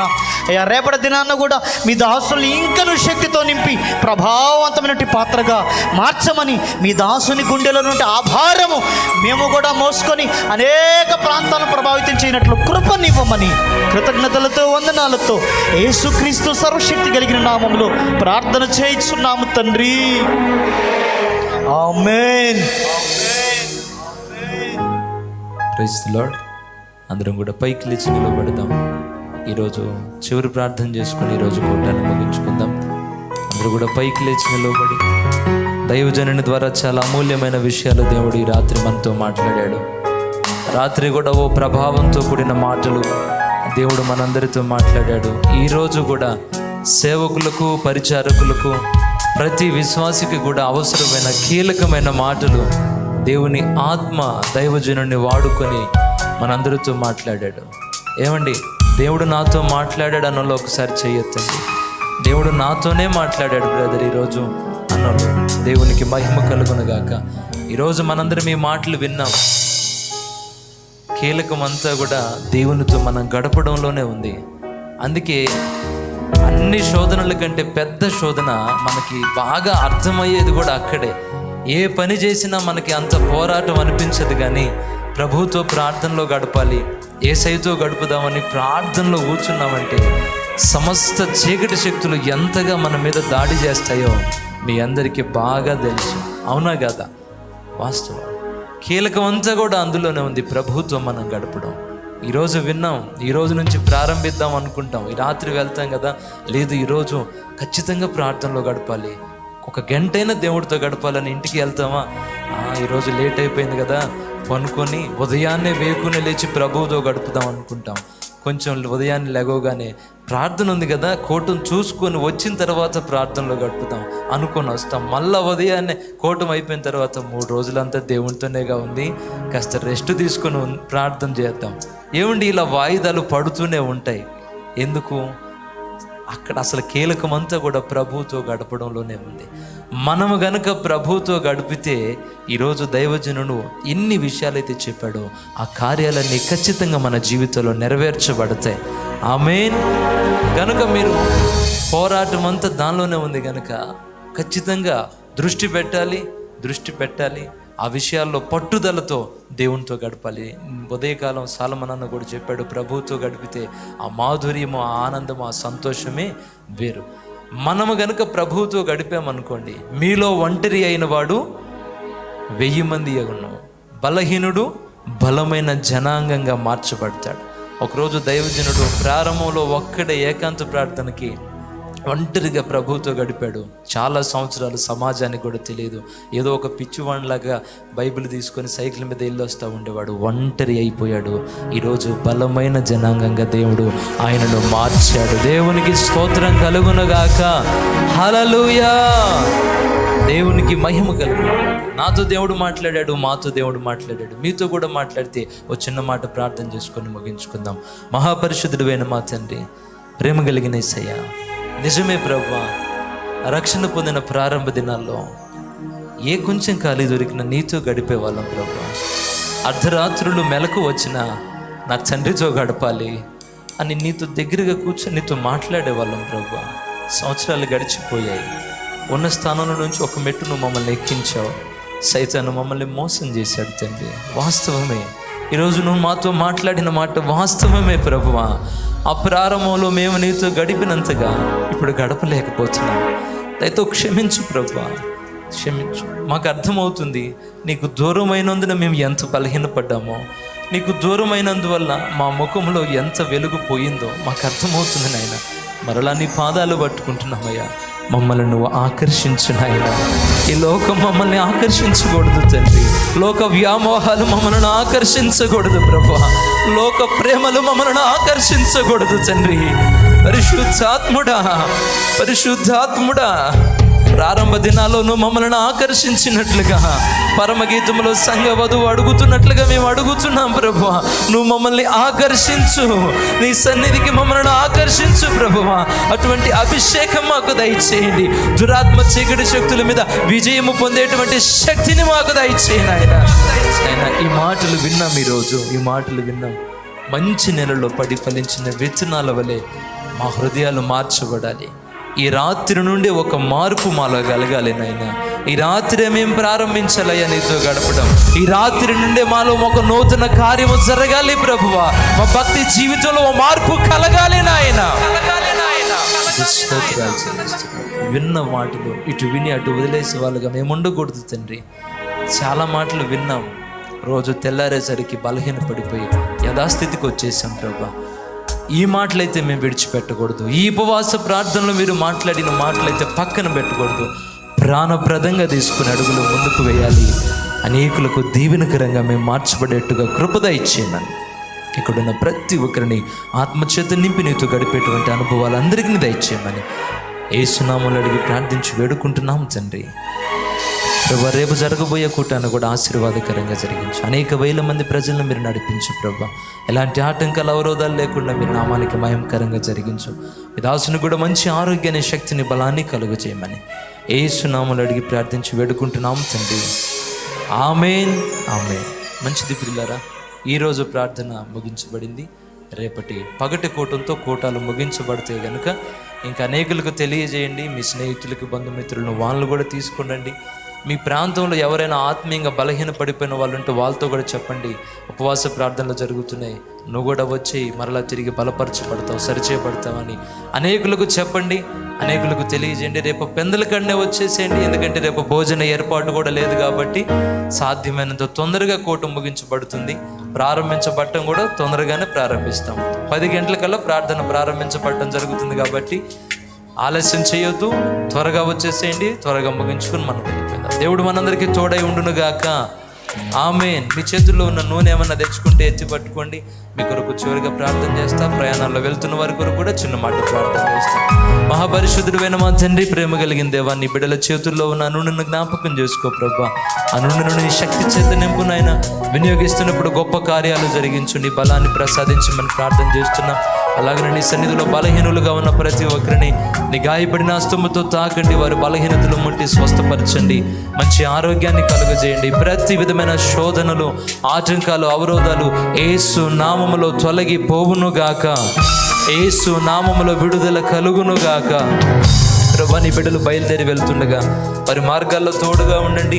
క్షేమకరమైన ప్రయాణాన్ని దయచేయండి. మరల ఉదయ కాలమునే క్షేమంగా వారిని నడిపించి మీ నామానికి మహిమ, ఘనత, ప్రభావాలను తెచ్చుకోమని యేసు నామములో అడిగి ప్రార్థించి వేడుకుంటున్నాము తండ్రి. ఆమేన్, ఆమేన్. అందరికీ వందనాలండి. మరి వెళ్తున్న వాళ్ళు ఒకే మార్గంగా గుంపులుగా వెళ్ళొద్దు. దగ్గర దగ్గర 5-6 మార్గాలు ఉన్నాయి కాబట్టి 5-6 మార్గాల గుండా మీరు వెళ్ళొచ్చు. నిదానం పాటించండి, గుంపులుగా ఎవరు ఉండొద్దు. దయచేసి మాస్కులు పెట్టుకోండి, మాస్కులు పెట్టుకోండి. వెళ్తున్న వాళ్ళు ఒకసారి మాస్కులు పెట్టుకోండి. దూరాన్ని పాటించండి. మీ జాగ్రత్తల్లో మీరు ఉండండి. ఈ రాత్రి దేవుని సన్నిధిలో ఉండేవాళ్ళు ప్రార్థనలో గడపండి, దేవునితో గడుపుదాం. మరలా మనం తిరిగి ఆత్మీయంగా బలపరచబడాలి, పునరుద్ధరించబడాలి. మన జీవితాల్లో దేవుని వెలుగు కలగాలి. ప్రియులారా, వెళుతున్న వాళ్ళు 2 దారుల్లో కాదు, చుట్టుపక్కల చాలా దారులు ఉన్నాయి కాబట్టి నిదానంగా ఆ దారుల్లో నుంచి వెళ్ళండి. గుంపులుగా ఎవరు తోసుకోవద్దు, ఒకరి మీద ఒకళ్ళు పడేటట్లుగా ఎవరు వెళ్ళొద్దు. కొంచెం ఒక 5-10 నిమిషాలు లేట్ అయినా పర్వాలేదు, నిదానంగా వెళ్ళండి. చుట్టుపక్కల అన్ని దారులు ఉన్నాయి మనకి, నిదానం పాటించండి.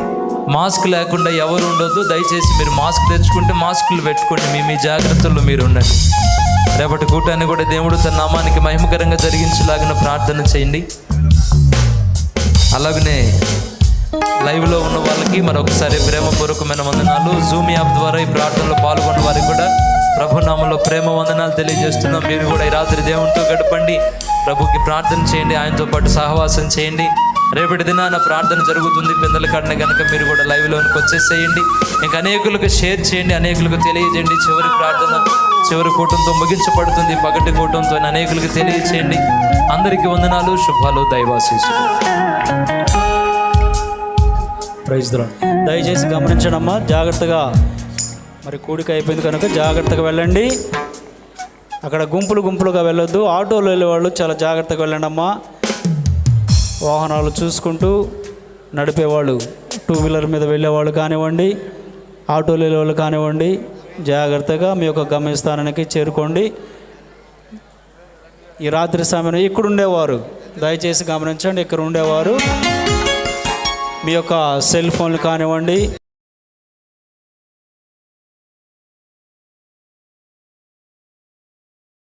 పేరిట కూర్చున్నాము. ఎవరు గుంపులుగా ఉండొద్దమ్మా. దయచేసి ఉదయము 10 గంటల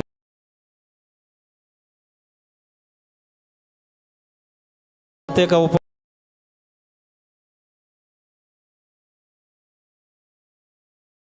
వారిని కూడా వెంట పెట్టుకొని తీసుకురావాల్సిందిగా కోరుచున్నాము.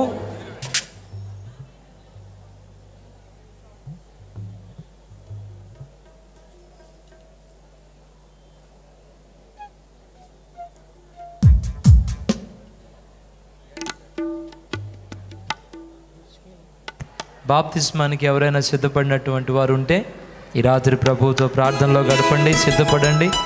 దేవుని చిత్తం అయితే రేపటి దినాన మీకు బాప్తిస్మం ఇవ్వడం జరుగుతుంది. బాప్తిస్మానికి సిద్ధపడిన వారు, రక్షణ పొందాలని ఆశపడుతున్న వాళ్ళు, లేదన్నా ఈ రాత్రి నేను తీసేసుకుంటానని బలమైన ప్రేరణ మీకు గనక ఉంటే బలిపీఠం దగ్గరికి వచ్చేయండి. సేవకులు మీకు బాప్తిస్మం ఇవ్వడం జరుగుతుంది. చక్కగా ప్రార్థనలో గడపవచ్చు. సిద్ధపడిన వారికి రేపటి దినాన కూడా బాప్తిస్మం ఇవ్వడం జరుగుతుంది. దయచేసి మందిరాన్ని శానిటైజర్తో శుభ్రపరచాలి కనుక ఒకసారి మీ అందరూ నుంచోనే పక్కకు వెళితే ఈ మందిరాన్ని శానిటైజర్తో శుభ్రపరుస్తారు. స్త్రీలు గమనించాలి. అందరూ ఒక్కసారి లేవండి అమ్మా, దయచేసి లేవండి. మిమ్మల్ని లేవాలి అందరూ. అది అటువైపు వెళ్ళండి. మందిరాన్ని శానిటైజర్తో శుభ్రపరచాలి కనుక దయచేసి ఈ రాత్రి ఇక్కడ ఉండేవాళ్ళు దయచేసి ఆ పక్కకు వెళితే మందిరాన్ని శుభ్రపరుస్తారు.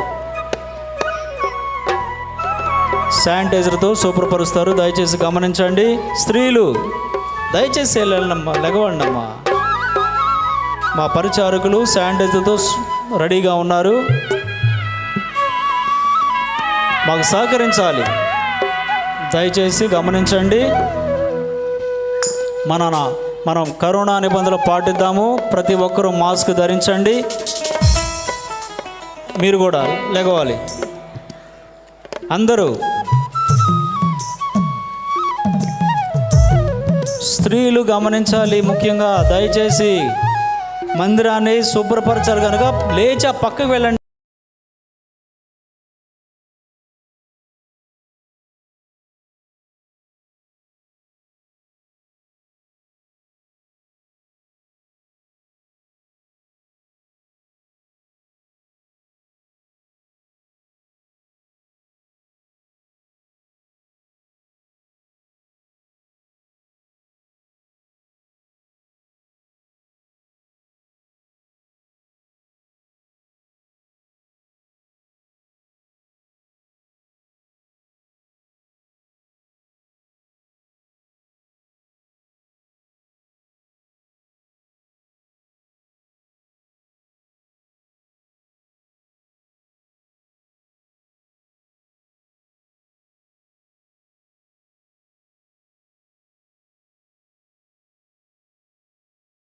కొంచెం పక్కకి జరిగితే శానిటైజ్ చేస్తారు. తర్వాత వచ్చి మీరు చక్కగా కూర్చోవచ్చు. మిషన్లు తీసుకొని వచ్చారు. మీ బట్టల మీద, మీ బైబిల్ బ్యాగుల మీద కొంచెం పక్కకి జరగండి. కొంచెం ఆ షెడ్లోకి వెళ్ళండి. జరగాలి. కూర్చున్న వాళ్ళు కూడా గమనించండి. స్త్రీలు, పురుషులు కొంచెం పక్కకి జరిగితే శానిటైజ్ చేస్తారు చర్చిని.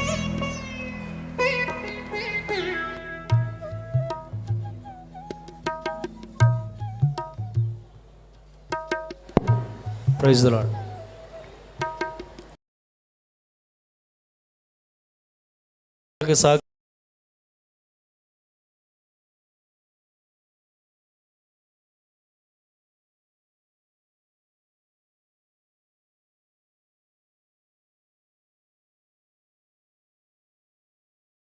మీ దగ్గర జాగ్రత్త.